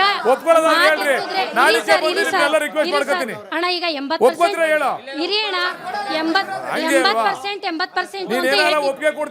ಹೇಳಿ ನಿನ್ನ ಹತ್ರನೇ ಬಂದು ಆ ಜಾಗಕ್ಕೆ ಬಂದು ಮನವಿ ಮಾಡ್ತೀನಿ. ಹೇಳು, ಒಂದ್ ನಿಮಿಷ ಇರಿ ಅಣ್ಣ. 80% ಅಂತ ಹೇಳ್ತಿದ್ದೀರಲ್ವಾ, ಈಗ 2 ಕಡೆನೂ ಕೂತ್ಕೊಬಿಡ್ತೀವಿ. ಆಧಾರ್ ಕಾರ್ಡು ಪಾಣಿ ಸಮೇತ ಕೂತ್ಕೊಬಿಡ್ತೀವಿ. ಈಗ ಕೊಡೋರು 80% ಆಯ್ತು ಅಂದ್ರೆ ಧಾರಾಳವಾಗಿ ನಾವು ಬಿಟ್ಕೊಡ್ತೀವಿ ಅಣ್ಣ. 80% ಇದ್ರೆ ನಾವು ಧಾರಾಳವಾಗಿ ಬಿಟ್ಕೊಡ್ತೀವಿ ಅಣ್ಣ. ಮೇಡಮ್, ಹಂಗೆ ಸಾಧ್ಯನಾ ಮೇಡಮ್? ಏನಾರು ಒಂದು ತೀರ್ಮಾನ ತಗೋಬೇಕಿಲ್ಲ, ಬಿಡಬೇಕು ಇಲ್ಲ ಮಾಡಬೇಕು. ಈಗ ಕೆಲವ್ರು ಬೇಕು ಅಂತಾರೆ, ಕೆಲವ್ರು ಬೇಡ ಅಂತಾರೆ. ನಾವೇನಾರು ಒಂದು ತೀರ್ಮಾನ ತಗೋಬೇಕು. ಇಲ್ಲ ಮಾಡಿ, ಕೆಲವ್ರಿಗೆ ನೀವು ಮಾಡ್ಕೊಳ್ಳಿ, ಕೆಲವ್ರಿಗೆ ನೀವು ಬಿಟ್ಬಿಡಿ ಅಂತ ಹೇಳೋಕ್ಕಾಗಲ್ಲ ಮೇಡಮ್. ನಿನ್ನ ಬಗ್ಗೆ ಅದು ನೀವು ಒಪ್ಕೊಳ್ಳೋದಾದ್ರೆ ಬರ್ತೀನಿ ಕಣವ, ನಾವು ಅಲ್ಲಿಗೆ ಬರ್ತೀನಿ, ನಿಮ್ಮ ಜಾಗಕ್ಕೆ ಬಂದು ಮಾತಾಡ್ತೀನಿ. ಆಲ್ರೆಡಿ ನೀವು ಚೆಕ್ಕು ಕೊಡ್ತಾ ಇದ್ದೀನಿ ಅಂತ ಹೇಳ್ತೀರಾ, ಚೆಕ್ ವಾಪಸ್ ಇಸ್ಕೊಂಡು RTGS ಮಾಡ್ತಿದ್ದೀರಾ, ನೋಡಿದ್ದೀವಿ. ಸೊ ನೀವು RTGS ಮಾಡಿ ಆಲ್ರೆಡಿ ದುಡ್ಡು ಕೊಡ್ತಿರೋರು ಹೋರಾಟಕ್ಕೆ ಏನು ಮಾಡ್ತಿದ್ದೀರಾ? ಆಲ್ರೆಡಿ ನೀವು ಅಕ್ವೈರ್ ಮಾಡ್ತಿದ್ದೀರಲ್ಲ, ಹೋರಾಟ ಬಿಟ್ಬಿಟ್ಟು ಬಂದು ದುಡ್ಡು ತಗೊಳ್ಳಿ ಅಂತ ಮನವಿ ಮಾಡ್ತಾ ಇದ್ದೀವಿ. ನೀವು 85% ಅಂತ ಹೇಳ್ತಾ ಇದ್ದೀರಲ್ಲ, ನೀವು 85% ತೋರಿಸಿ. ಇಲ್ಲಿ ನಾವು ಎಷ್ಟು ಜನ ಅಬ್ಜೆಕ್ಷನ್ ಕೊಟ್ಟಿದ್ವಿ ಅನ್ನೋದು ನಾವು ಇಲ್ಲೇ ತೋರಿಸ್ತೀವಿ. ಈ ಕೂಡಲೇ ತೋರಿಸಿ, ಇಲ್ಲೇ ತೋರಿಸ್ತೀವಿ ನಾವು. ಆಯ್ತು ಮೇಡಮ್, ಅದನ್ನ ಇಸ್ಕೊಳ್ಳಿ ಮೇಡಮ್, ವೆರಿಫೈ ಮಾಡ್ತೀವಿ. ಅದೇನೋ ನಮ್ಮ ಅಬ್ಜೆಕ್ಷನ್ ಆ ತರ ಕಾಣ್ತಾ ಇಲ್ಲ. ಅವ್ರು ಏನ್ ತಂದವ್ರು ಅಂತ ಗೊತ್ತಿಲ್ಲ, ವೆರಿಫೈ ಮಾಡ್ತೀವಿ ಮೇಡಮ್. ನೀವು ಯಾರು ಭೂಮಿ ಕೊಡ್ಲಿಕ್ಕೆ ಸಿದ್ಧರಿದ್ದಾರೆ ಅವ್ರಿಗೂ ಶಾಸಕರು, ಯಾರು ಭೂಮಿ ಕೊಡ್ಲಿಕ್ಕೆ ಸಿದ್ಧರಿಲ್ಲ ಅವ್ರಿಗೂ ಶಾಸಕರು, ಅವ್ರ ಪ್ರತಿನಿಧಿ ನೀವು. ಇವ್ರಿಗೂ ನ್ಯಾಯ ಆಗಬೇಕು ಅಂತಂದ್ರೆ ನೀವು ಅವ್ರ ಹತ್ರ ಹೋಗಬೇಕು, ಮಾತುಕತೆಯನ್ನ ಮಾಡಬೇಕು ಅಂತ ಹೇಳಿ ಈ ರೈತರು ಆಗ್ರಹಿಸ್ತಾ ಇದ್ದಾರೆ. ಆ ಪ್ರಯತ್ನ ನಿಮ್ಮ ಕಡೆಯಿಂದ, ನಿಮ್ಮ ಸರ್ಕಾರದ ಕಡೆಯಿಂದ ಹೇಗಾಗುತ್ತೆ? ಖಂಡಿತ ಮಾಡ್ತೀವಿ ಮೇಡಮ್. ಇವರು ರಾಜಕೀಯವನ್ನ ಹೊರತುಪಡಿಸಿ ನಿಜವಾದ ರೈತರು ನಾನು ಕರೆದ್ರೆ ನಾನು ಹೋಗಿ ಅಲ್ಲಿ ಕೂತ್ಕೊಂಡು ಅವ್ರ ಸಮಸ್ಯೆ ನಾನು ಹೇಳ್ತೀನಿ. ನಾನು ಅಲ್ಲಿ ಹೋದ ಕ್ಷಣಕ್ಕೆ ಯೋಜನೆ ಬಿಟ್ಬಿಡ್ತೀನಿ ಅಂತ ನಾನು ಅಲ್ಲಿ ಬಂದು ಹೇಳಲ್ಲ. ನೀವೇನಾದರೂ ಕೂಡ ರಿಹ್ಯಾಬಿಲಿಟೇಷನ್ ವಿಚಾರ ಇರ್ಬೋದು ಅಥವಾ ಹಣಕಾಸಿನ ವಿಚಾರ ಅವ್ರು ಹೇಳಿದ್ರು, ಅಲ್ಲಿ ಪಕ್ಕದಲ್ಲಿ ಅಷ್ಟು ರೇಟ್ ಆಗಿದೆ, ಇಷ್ಟು ರೇಟ್ ಆಗಿದೆ, ನಿಮ್ಮ 13 ಆ್ಯಕ್ಟ್ ಪ್ರಕಾರ ಇನ್ನೂ ಜಾಸ್ತಿ ಮಾಡ್ಬೋದು, ಅದನ್ನೆಲ್ಲ ಪರಿಶೀಲನೆ ಮಾಡ್ತೀನಿ ಮೇಡಮ್. ಅವ್ರು ಕರೆದ್ರೆ ನಾನು ಖಂಡಿತ ಹೋಗಿ ಸ್ಪಂದಿಸ್ತೀನಿ ಮೇಡಮ್, ಅದರಲ್ಲಿ ಏನಿಲ್ಲ. ಆಯ್ತು, ರೈತರ ಪರವಾಗಿ ನಿಲ್ಲುವ ಸರ್ಕಾರ ಇದಾಗಲಿ ಅಂತ ಹೇಳಿ ನಾವು ಕೂಡ ಆಶಿಸ್ತೀವಿ. ಒಬ್ಬ ರೈತನ ಕಣ್ಣೀರಿನ ಮೇಲೆ ಒಂದು ಟೌನ್ಶಿಪ್ ಆದರೆ ಬಹುಶಃ ಆ ಟೌನ್ಶಿಪ್ ಏನು ಅನ್ಕೊಂಡಿದ್ದೀರಿ ಆ ಪ್ರಗತಿ ಹೋಗುತ್ತೋ ಇಲ್ಲೋ ಗೊತ್ತಿಲ್ಲ. ಹಾಗಾಗಿ ಸಾಧ್ಯ ಆದಷ್ಟು ಎಲ್ಲರ ರೈತರಿಗೆ ಸಮಾಧಾನ ಆಗೋ ರೀತಿಯಲ್ಲಿ ಸರ್ಕಾರ ನಿರ್ಧಾರ ಕೈಗೊಳ್ಳಿ ಅಂತ ಆಶಿಸ್ತಾ ಧನ್ಯವಾದ ಎಲ್ರಿಗೂ ಕೂಡ. ಹಾಗೆ ವಿಶೇಷವಾಗಿ ತಮಗೆ ಧನ್ಯವಾದ ಸರ್ ಕಾರ್ಯಕ್ರಮದಲ್ಲಿ ಭಾಗಿಯಾಗಿದ್ದಕ್ಕೆ. ಇದಾಗಿತ್ತು ಇವತ್ತಿನ ವಿಶೇಷ. ನೋಡ್ತಾ ಇರಿ ರಿಪಬ್ಲಿಕ್ ಕನ್ನಡ, ಇದು ನಿಮ್ಮ ಧ್ವನಿ.